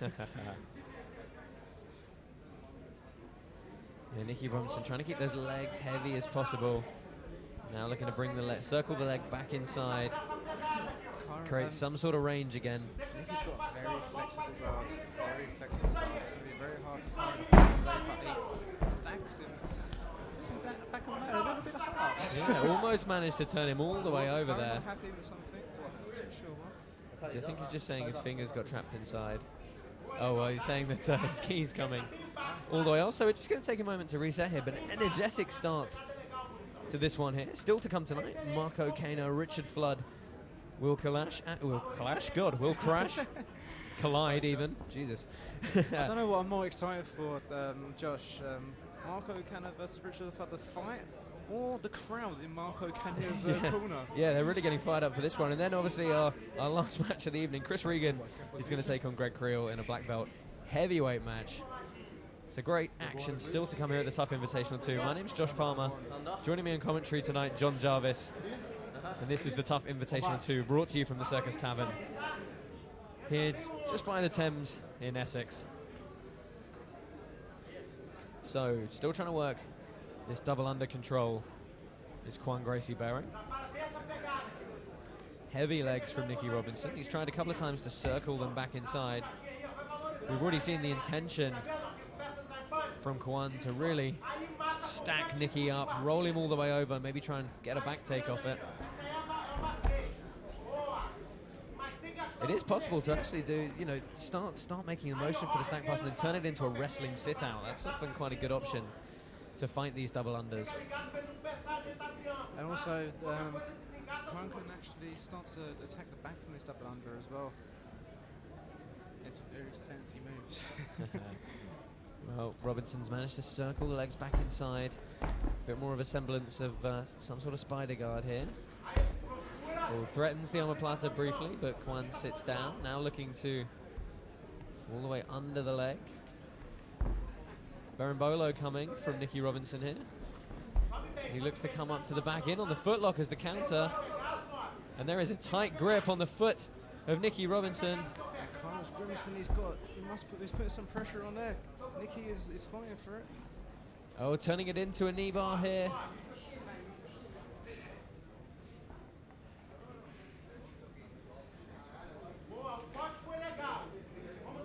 And Nicky Robinson having to defend here. It looked as though he was going to come up and take the back, but good counter footlock game from Gracie-Behring.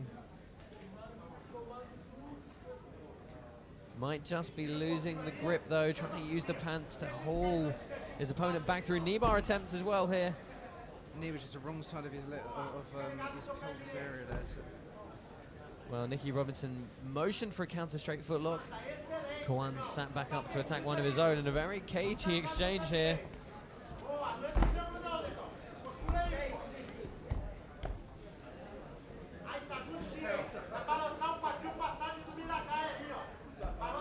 So Kwan looking to try and pass what's been a very tricky and, as you mentioned, flexible guard of Nicky Robinson so far.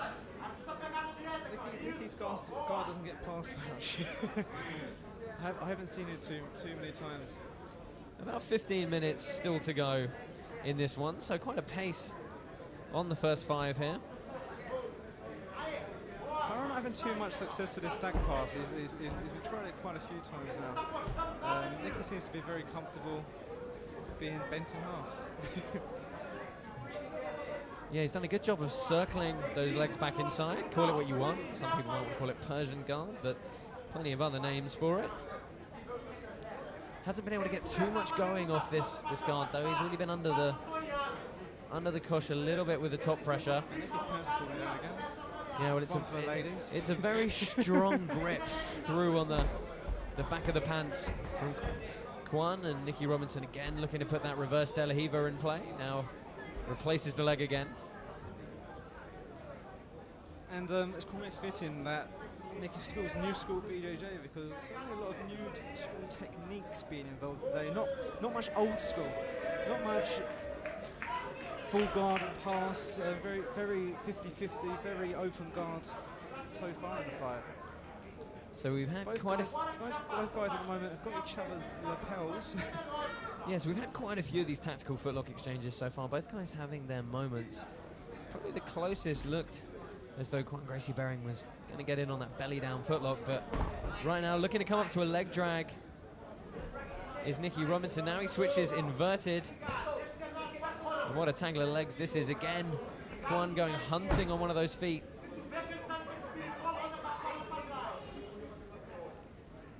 I mean, I'm quite a sucker for these type of matches. I do like them. I mean, sometimes the whole 50-50 game isn't everyone's cup of tea, but I do like them.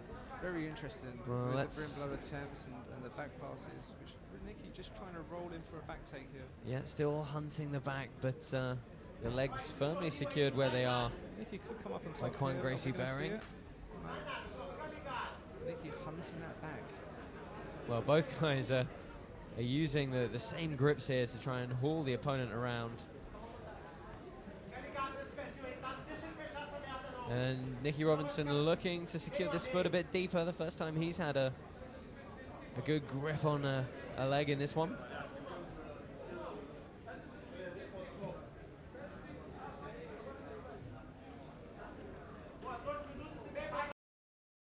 And he's trying to arch his opponent to the outside. Lapel grip in defense from Kwan.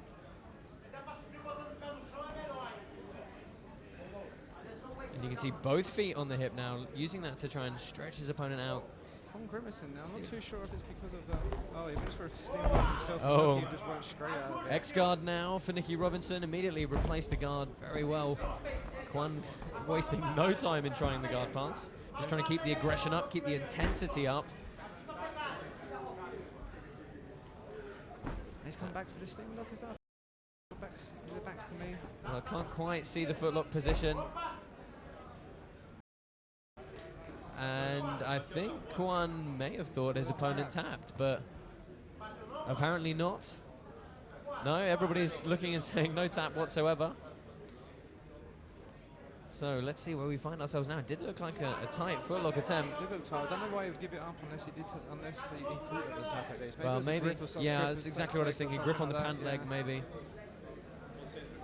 But certainly, it's not something you'd give up unless you thought there was. But of course, in these matches, you have to wait until the referee stops it.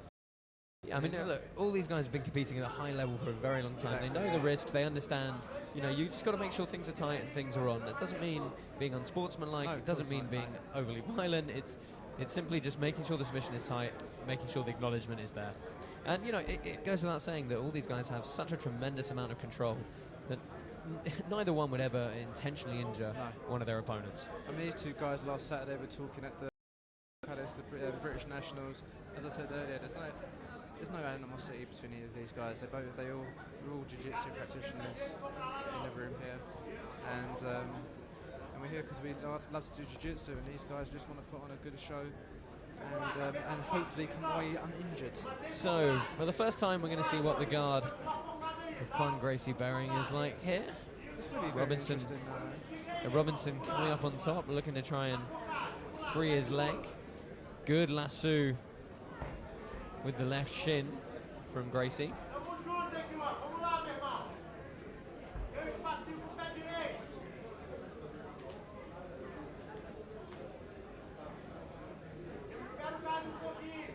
And just both guys just taking a moment. I mean, it's 20 minutes is a long time to fight.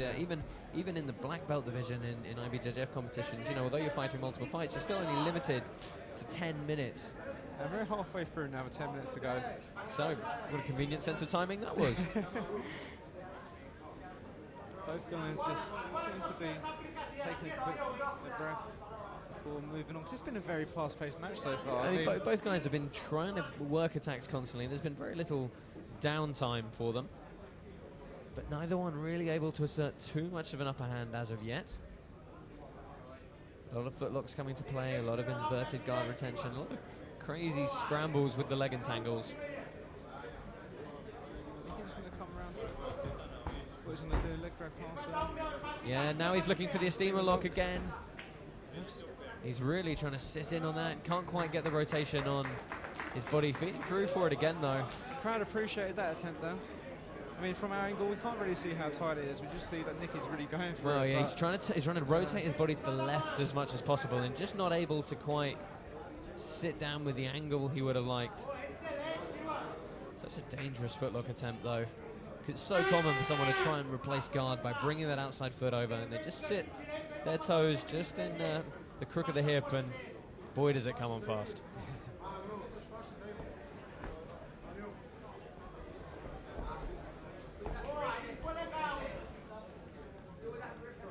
So Robinson again sitting in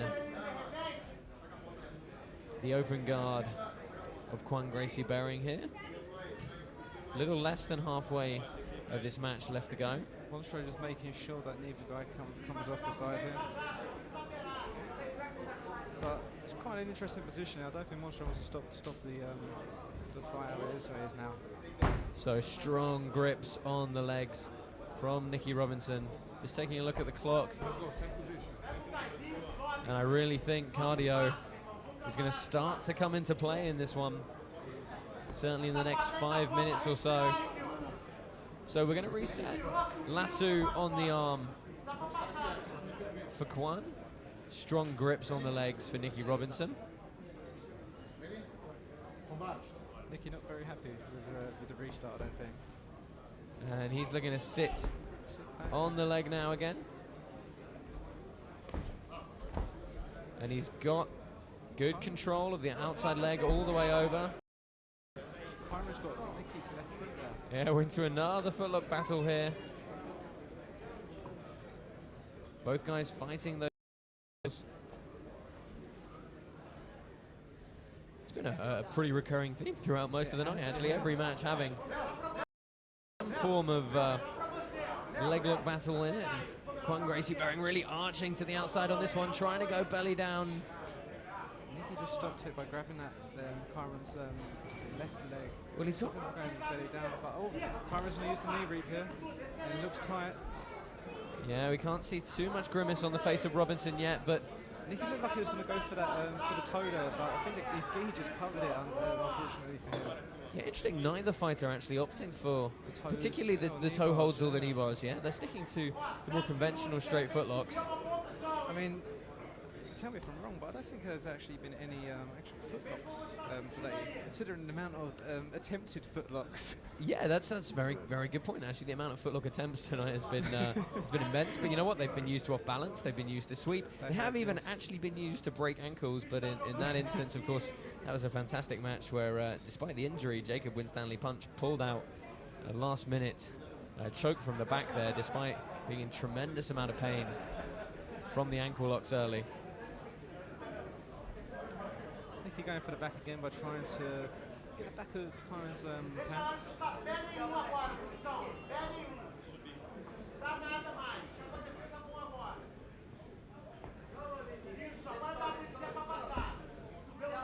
Six minutes left in this bout. And who would you really say is on top of this fight? It's really hard to judge. I think it's kind of 50-50. matchup, it has to be said. Both guys have had a bit of top control. Both guys have had a bit of time, you know, on their backs. But certainly hasn't been a boring draw, though. No, I mean a lot of leg entanglements, a lot of very complex footlock attempts. But neither guy really able at any point to get a truly dominant position on their opponent. But as you just mentioned, 6 minutes left.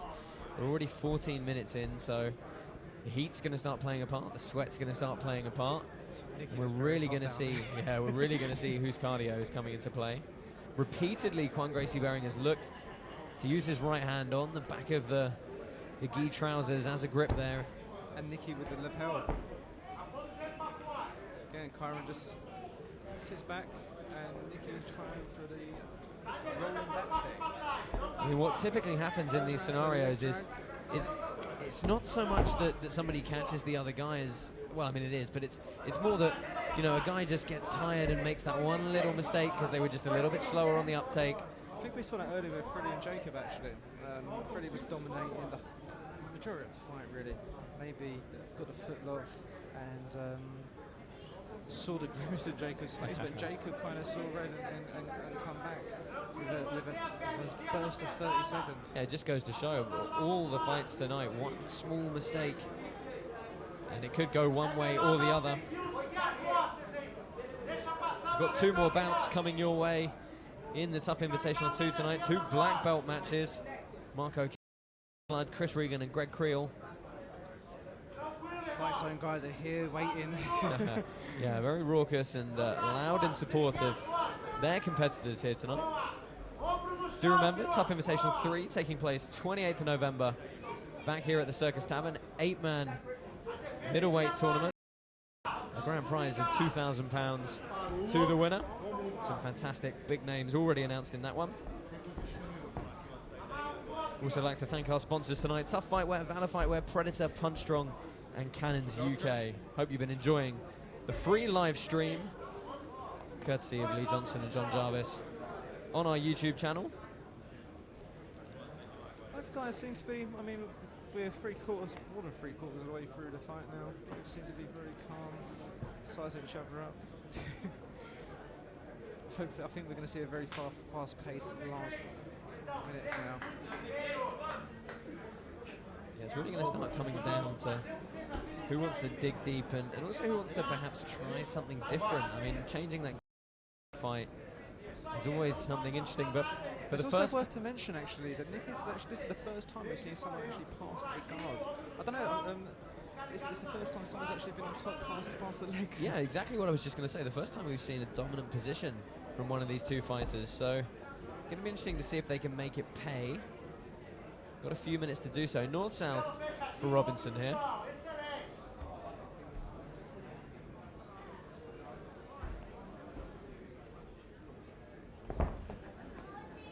Nicky just taking his time now, waiting for a little mistake, a little opening, maybe try and take an arm. Yeah, he's trying he's trapped the arm now. Yeah, trying to kneel on one of the arms to isolate it. Gracie-Behring fighting the grips.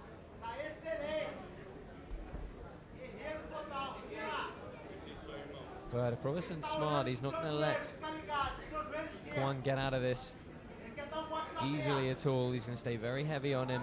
He's going to look to constantly attack and staying in this north-south position. Looking for the arm now. He's got the gi. I think he's got a gi around the neck there. No, Kwan doing a great job of rotating, putting his shoulder back flat on the mat to defend that Kimura attempt. I mean, the crowd who are just in a better position seem to get a bit excited there. Looking for knee on neck now is Nicky Robinson, just trying to I see a little bit of jiu-jitsu there, right? Make it old school jiu-jitsu from the new school jiu-jitsu guy. Make it very grinding, very painful. But we could see some guard retention from Kwan now as he looks to tie that arm up. He's got the shin in, he's got a good grip of the sleeve. Just under 2 minutes left, 1 minute 45 seconds remaining. I'm doing a great job of inverting. You see, he's in on the knee bar now. Nicky Robinson tried to bury his head back low to re-establish the north-south, but just not quick enough. And he's forced to scramble here. He's going to get it back here, is he? No. Well, again, Kwan going hunting for the footlock. Nicky Robinson rolling out. You can see both guys looking at the clock, trying to see how much time's left. Okay, minute and 10 seconds left here.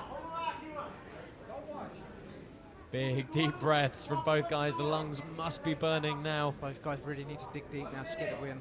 Dig deep and pull something out of that hat. No, it's not for a lack of trying. Both guys definitely not. Very active throughout this one. Looking for the knee reap now.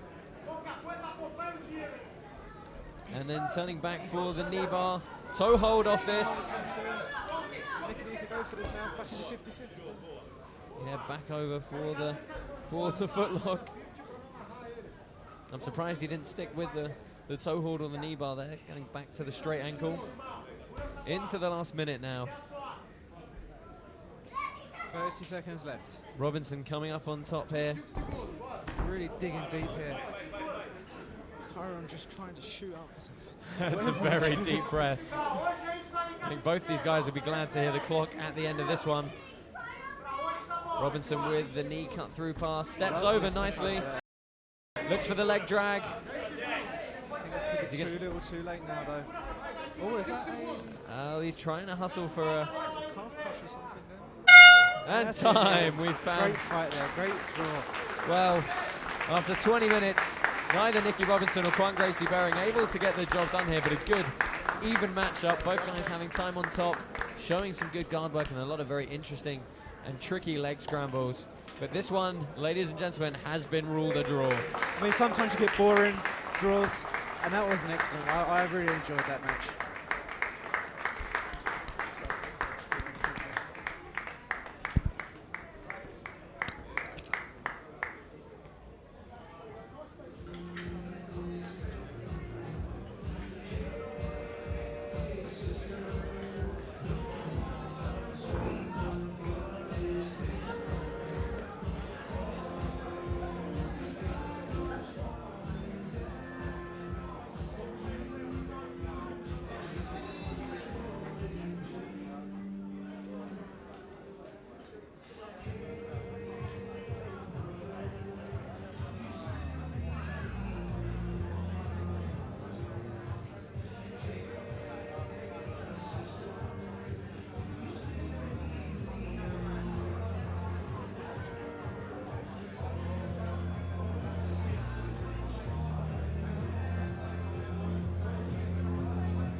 So we move on to our penultimate matchup for the evening, a black belt event. Marco Kayne taking on Richard Flood.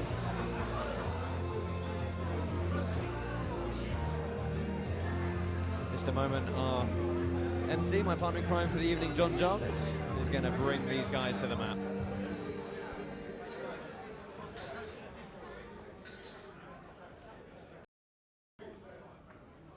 Next up is our first black belt match of the evening.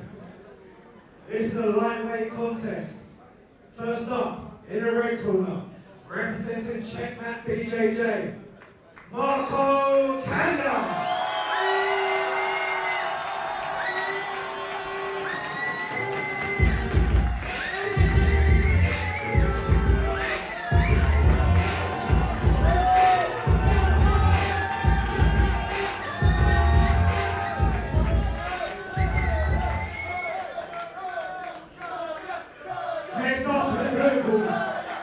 Representing Gracie-Behring, Richard Flood.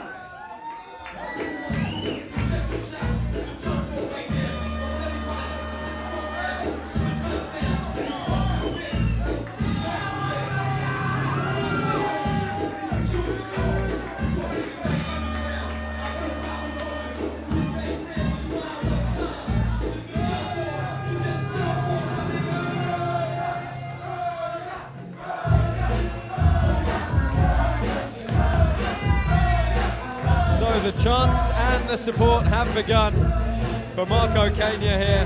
He will be wearing the blue gi when the action gets going. He must be very confident coming into this one, that crowd behind him. Yeah, and wearing the black gi, Flood, who is going to be fighting not just his opponent, but also the crowd here tonight. Our referee, Alan Pozo, calling the competitors onto the mat to get this one going. This is our penultimate matchup of the evening here at Tuff Invitational 2. My name's Josh Palmer, joined on comms tonight by John Jarvis. Touch your hands and we get this one underway.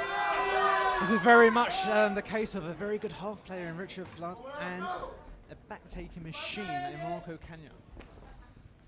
Well, neither guy is wanting to concede a grip early. And the fight zone guys are being quiet for once. So the referee just trying to move the fighters back into the middle of the mat, calling Combacha to get us restarted here. Interesting to see if, oh, well, guard pull from Richard Flood. I mean, Richard Flood's going deep half now. He's going to try and hide that right arm quickly. Kanya's going for maybe the Kimura grip on that right arm. No, just having it tight, keeping it tight so he doesn't get swept. To feed the gi here, use it to absolutely the shoulder, feeding it all the way to his opposite hand actually. I mean, Richard Flood is a very active competitor. He's won a lot of tournaments in Brazil and also in America. He's 6-time world champion over different federations, so IBJJF, CBJJ. Oh, and looking to hustle for a back take here, maybe come up on a pass if he can. Gets good posture and earns the top position for it. Double unders for him. Kayne quickly trying to make the legs heavy in defense. Richards is also the #1 ranked black belt Master 2 lightweight in the world. So we're not talking. It's a very good black belt here. And also, I think everyone in the UK knows who Marco Kayne is. He's a very sought after black belt, very good competitor, British Open champion. So Kayne with the sweep back now, looking to stay heavy on top in half guard, moves to a side control of his own. Into mount maybe? No, straight back over. And being cheered on with every single movement he makes. Good, fluid top game from him. Kayne with the shin on the belly now. Just staying with that instep glued to the hip. He's going to try and follow that every way that Richard Flood goes.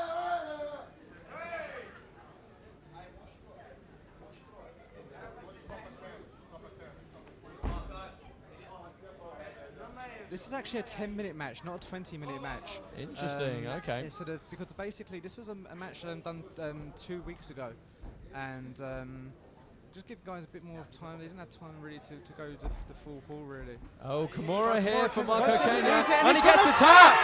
Kayne has got the tap over Richard Flood, and a great bit of sportsmanship between the two. What a quick submission here for Marco Kayne, who rightly goes to celebrate with his fans. Interested to get his thoughts on that one. Lovely submission set by Kayne.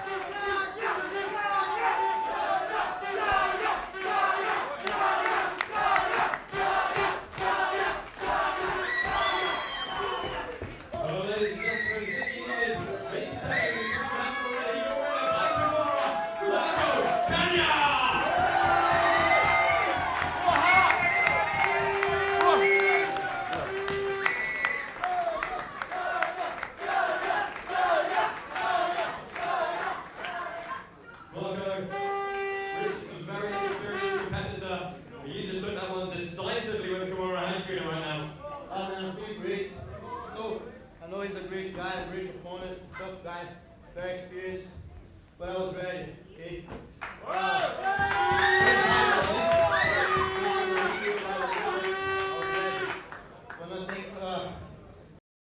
As soon as he found out I was going to fight him, he called me support. My wife and my son and Jack in the crowd. My team, Jack, my brothers, my goodness, my crew.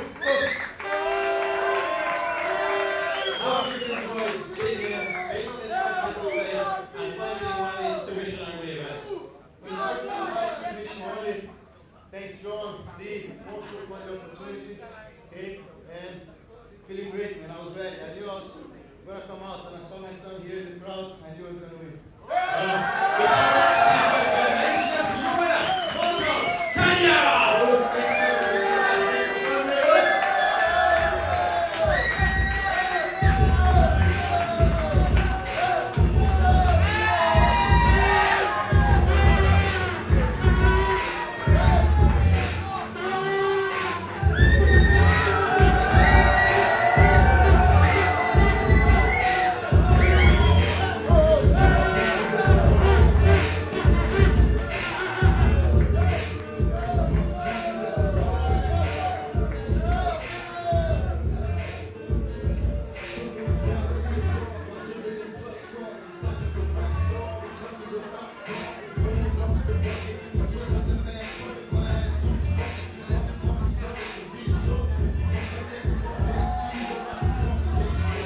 Well, ladies and gentlemen, I hope they've got you fired up. We've got one more on the books for you tonight. We're going to go to one more black belt match in the heavyweight division. Chris Regan from Gracie-Behring Derby is going to be taking on Greg Creel from Pedro Bessa 9-9 Jiu-Jitsu. Just a couple of moments, we'll go to John Jarvis to bring our final competitors of the evening to the ring. Hope you've enjoyed all the action here. We've had some fantastic fights from the Tuff Invitational 2. And you know what? We've got one more for you.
Next up, in the main event of the evening, is the black belt 20-minute match. First up in the red corner, coming from GB Derby, Chris Regan.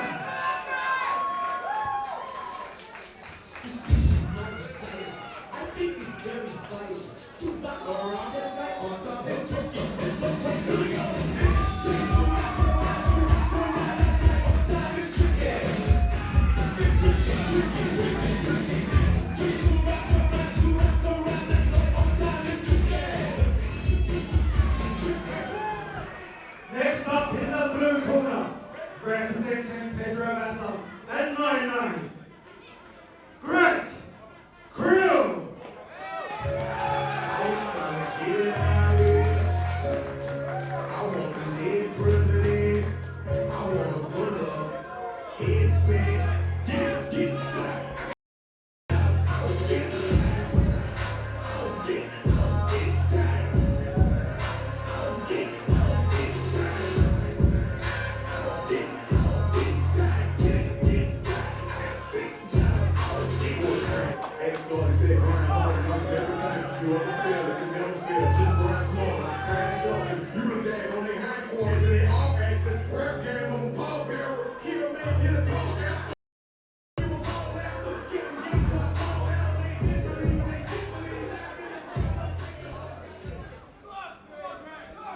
So, ladies and gentlemen, Tiago Monteiro Borges, our referee, brings the competitors to the mat for our final fight at the Tuff Invitational 2. Greg Creel in the black gi, representing Pedro Bessa 9-9 Jiu-Jitsu, taking on Gracie-Behring Derby's Chris Regan.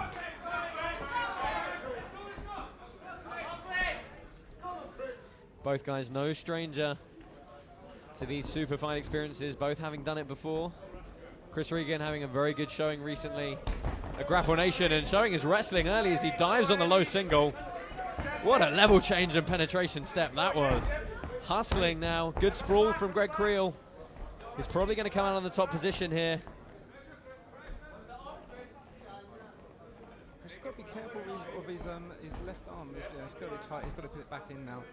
So he can't leave that outstretched for a long period of time, because otherwise it will be brought home. Oh, looking for the back take and the crucifix. Greg Creel really countering what was a risky opening move from Chris Regan, and with the back control now, certainly with one hook. Oh, just one under, one over. You get a very good control with that position there. But he's got a deep choke there. You can't quite see the grip he's got with the hands. Chris Regan forced to defend her. Trying to scrape Greg Creel off the back.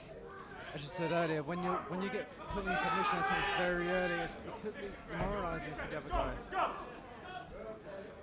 We saw just a hint of the explosion Chris Regan can put into his level change. It's a great wrestling entry, just not quite able to drag that ankle through for the takedown. And now Greg Creel looking to make this position pay early here. A long Chris time Regan just still shaking to his go. head, saying nothing's on to his corner.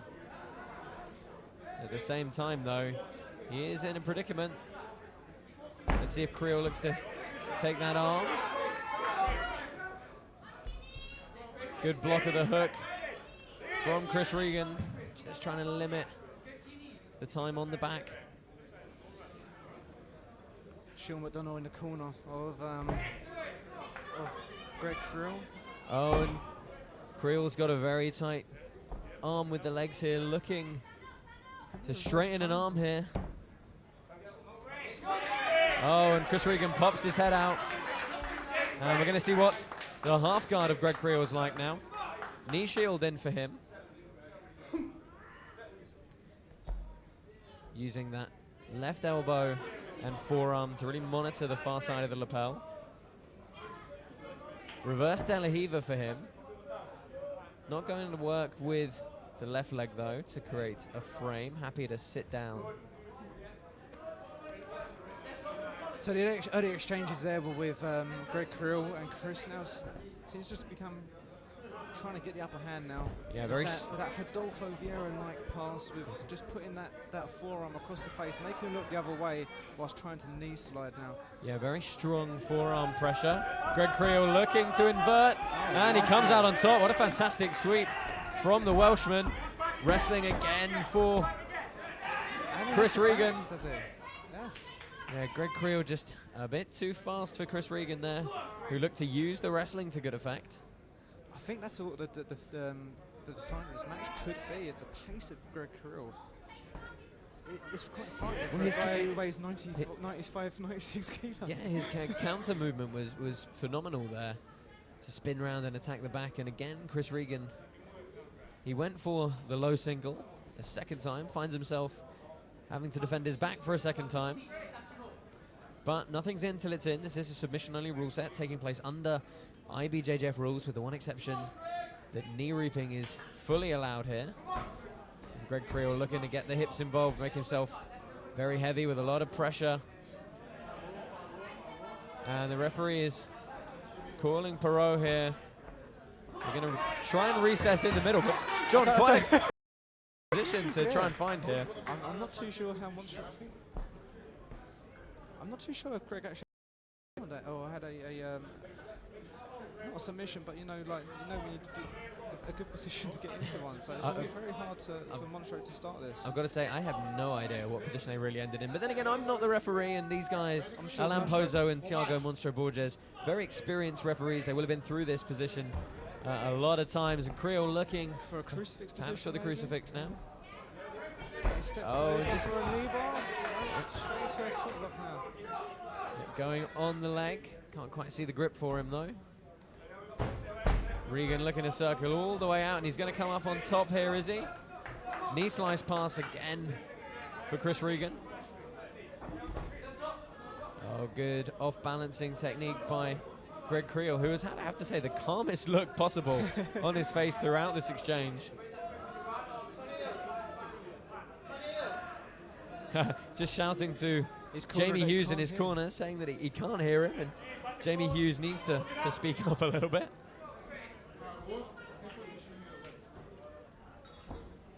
And we're going to reset once more in the middle. Both very experienced guys here, and maybe just trying to take a little bit of a breath here. It's a long drive home for whoever comes off the worst end of this encounter this evening. Yeah. Trip all the way back to Abertillery, Wales for Greg Creel, and all the way back up to Derby for Chris Regan. Those of you not familiar with UK geography, that's a good 3.5 hours for each of them.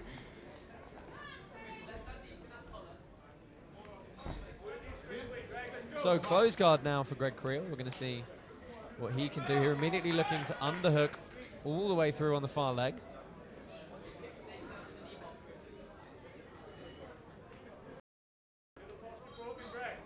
We're going to hip up on the shoulder, generate a bit of force and leverage.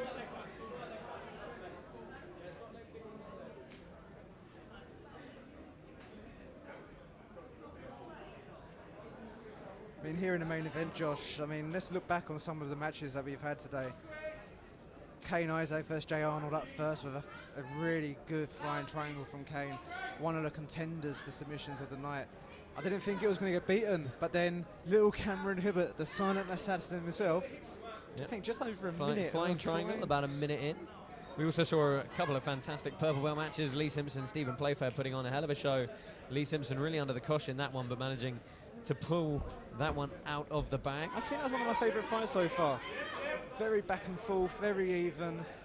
Stephen Playfair got a very advantageous position for 5 minutes. Greg Creel elevating with the sweep, now looking to dive on the arm again, but not able to maintain that position.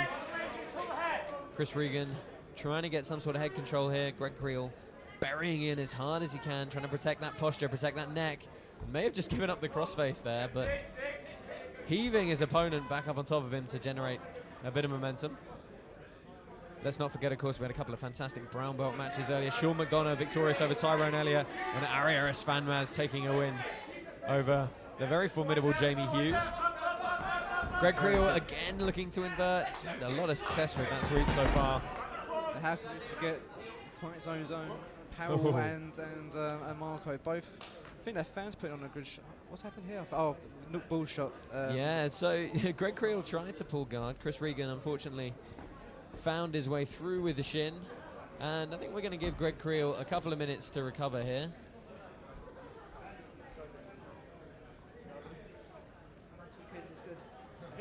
No one likes to see that. So we're going to reset here. One leg up in combat base for Chris Regan. Greg Creel looking to work his De La Riva game here in a big back step. But Greg was very quick to get the other half guard. It's going to be interesting to see if Creel can hold on to this ankle. He's in a very strange position, but Chris Regan could step his way to mount. He steps over, so it's more of an orthodox half guard here, but Greg's just the wrong side. He needs to get on the other hips. He's hit other side of the hips to the floor. Bit of a hard position now, because Greg can really drive down his weight in this position and slide his knee, his ankle out into mount.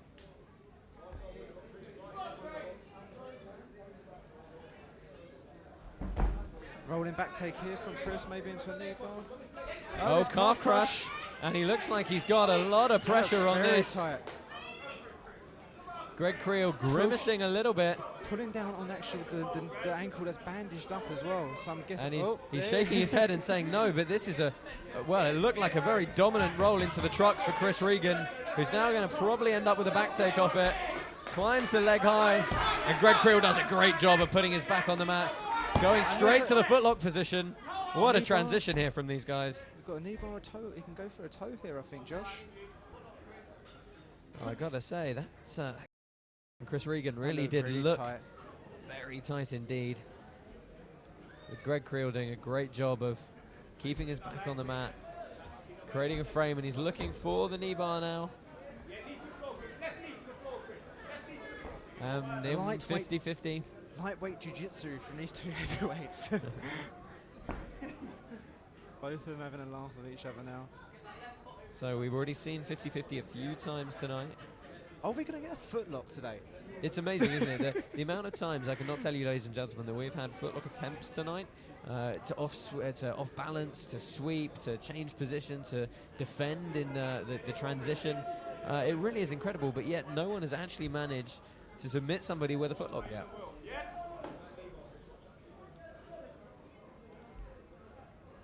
So Greg Creel on the offensive here. Chris Regan in the white gi, sitting up to get his hands on the defensive.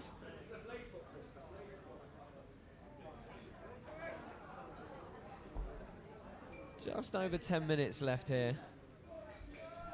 Halfway through our main event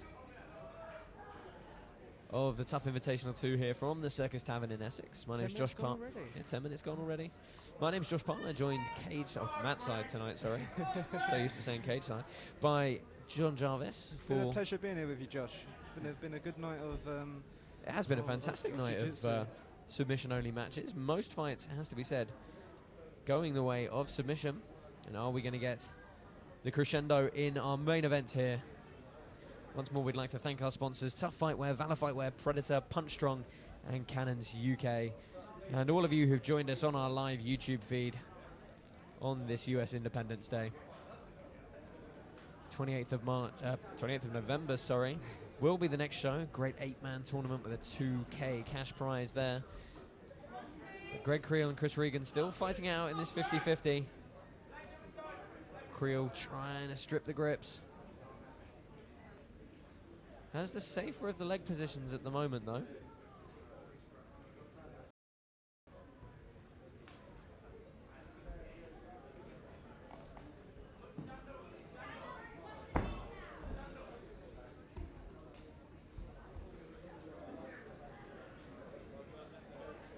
.50 guy's been used quite a bit today.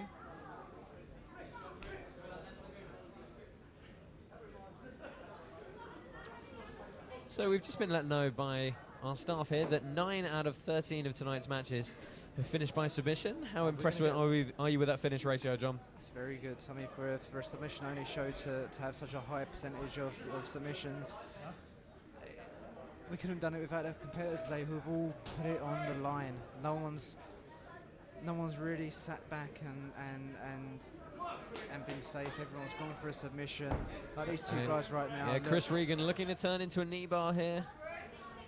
And Craig Creel's going back for that foot. Oh, and he's going belly down here. Chris is Can't quite maintain the grip. I think he let him know that was tight. And Greg Creel back to the 50-50 now. Yeah, it has to be said, John, it's been a fantastic 5 hours of submission grappling so far. If you've been with us for that full 5 hours, we thank you indeed, and ask that you stay here for about 9 more. 9 minutes, that should be. 9 more fights, God, couldn't be here all day. Both guys just having a look at the time. I'm sure that those bright lights flashing down on him is affecting their body temperature. Oh, and Greg Creel looking again for the knee bar. Chris Regan. Yeah, Chris Regan trying to defend. I mean, this can be quite a stagnant position, but both, or I have to say, Greg Creel probably throwing the better of submission attempts from this position. I really can't see what Chris is doing here, but he's arching his hips down to the floor. It makes me kind of think that he's got something, but I can't see from this position.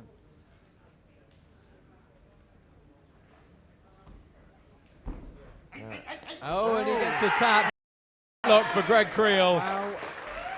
Finally, Josh, we have a footlock submission. And it's very fitting it's in the main event. What a fantastic performance from Greg Creel. Stayed calm throughout. Excellent match. Getting the win done there. And the main event winner is Greg Creel. Thank you to everyone. Please join me. Big round of applause for our main event winner, 5 footlock, Greg Creel. Again, thank you everyone on the live stream for tuning in. That's it from me, John Jarvis, and Josh Palmer.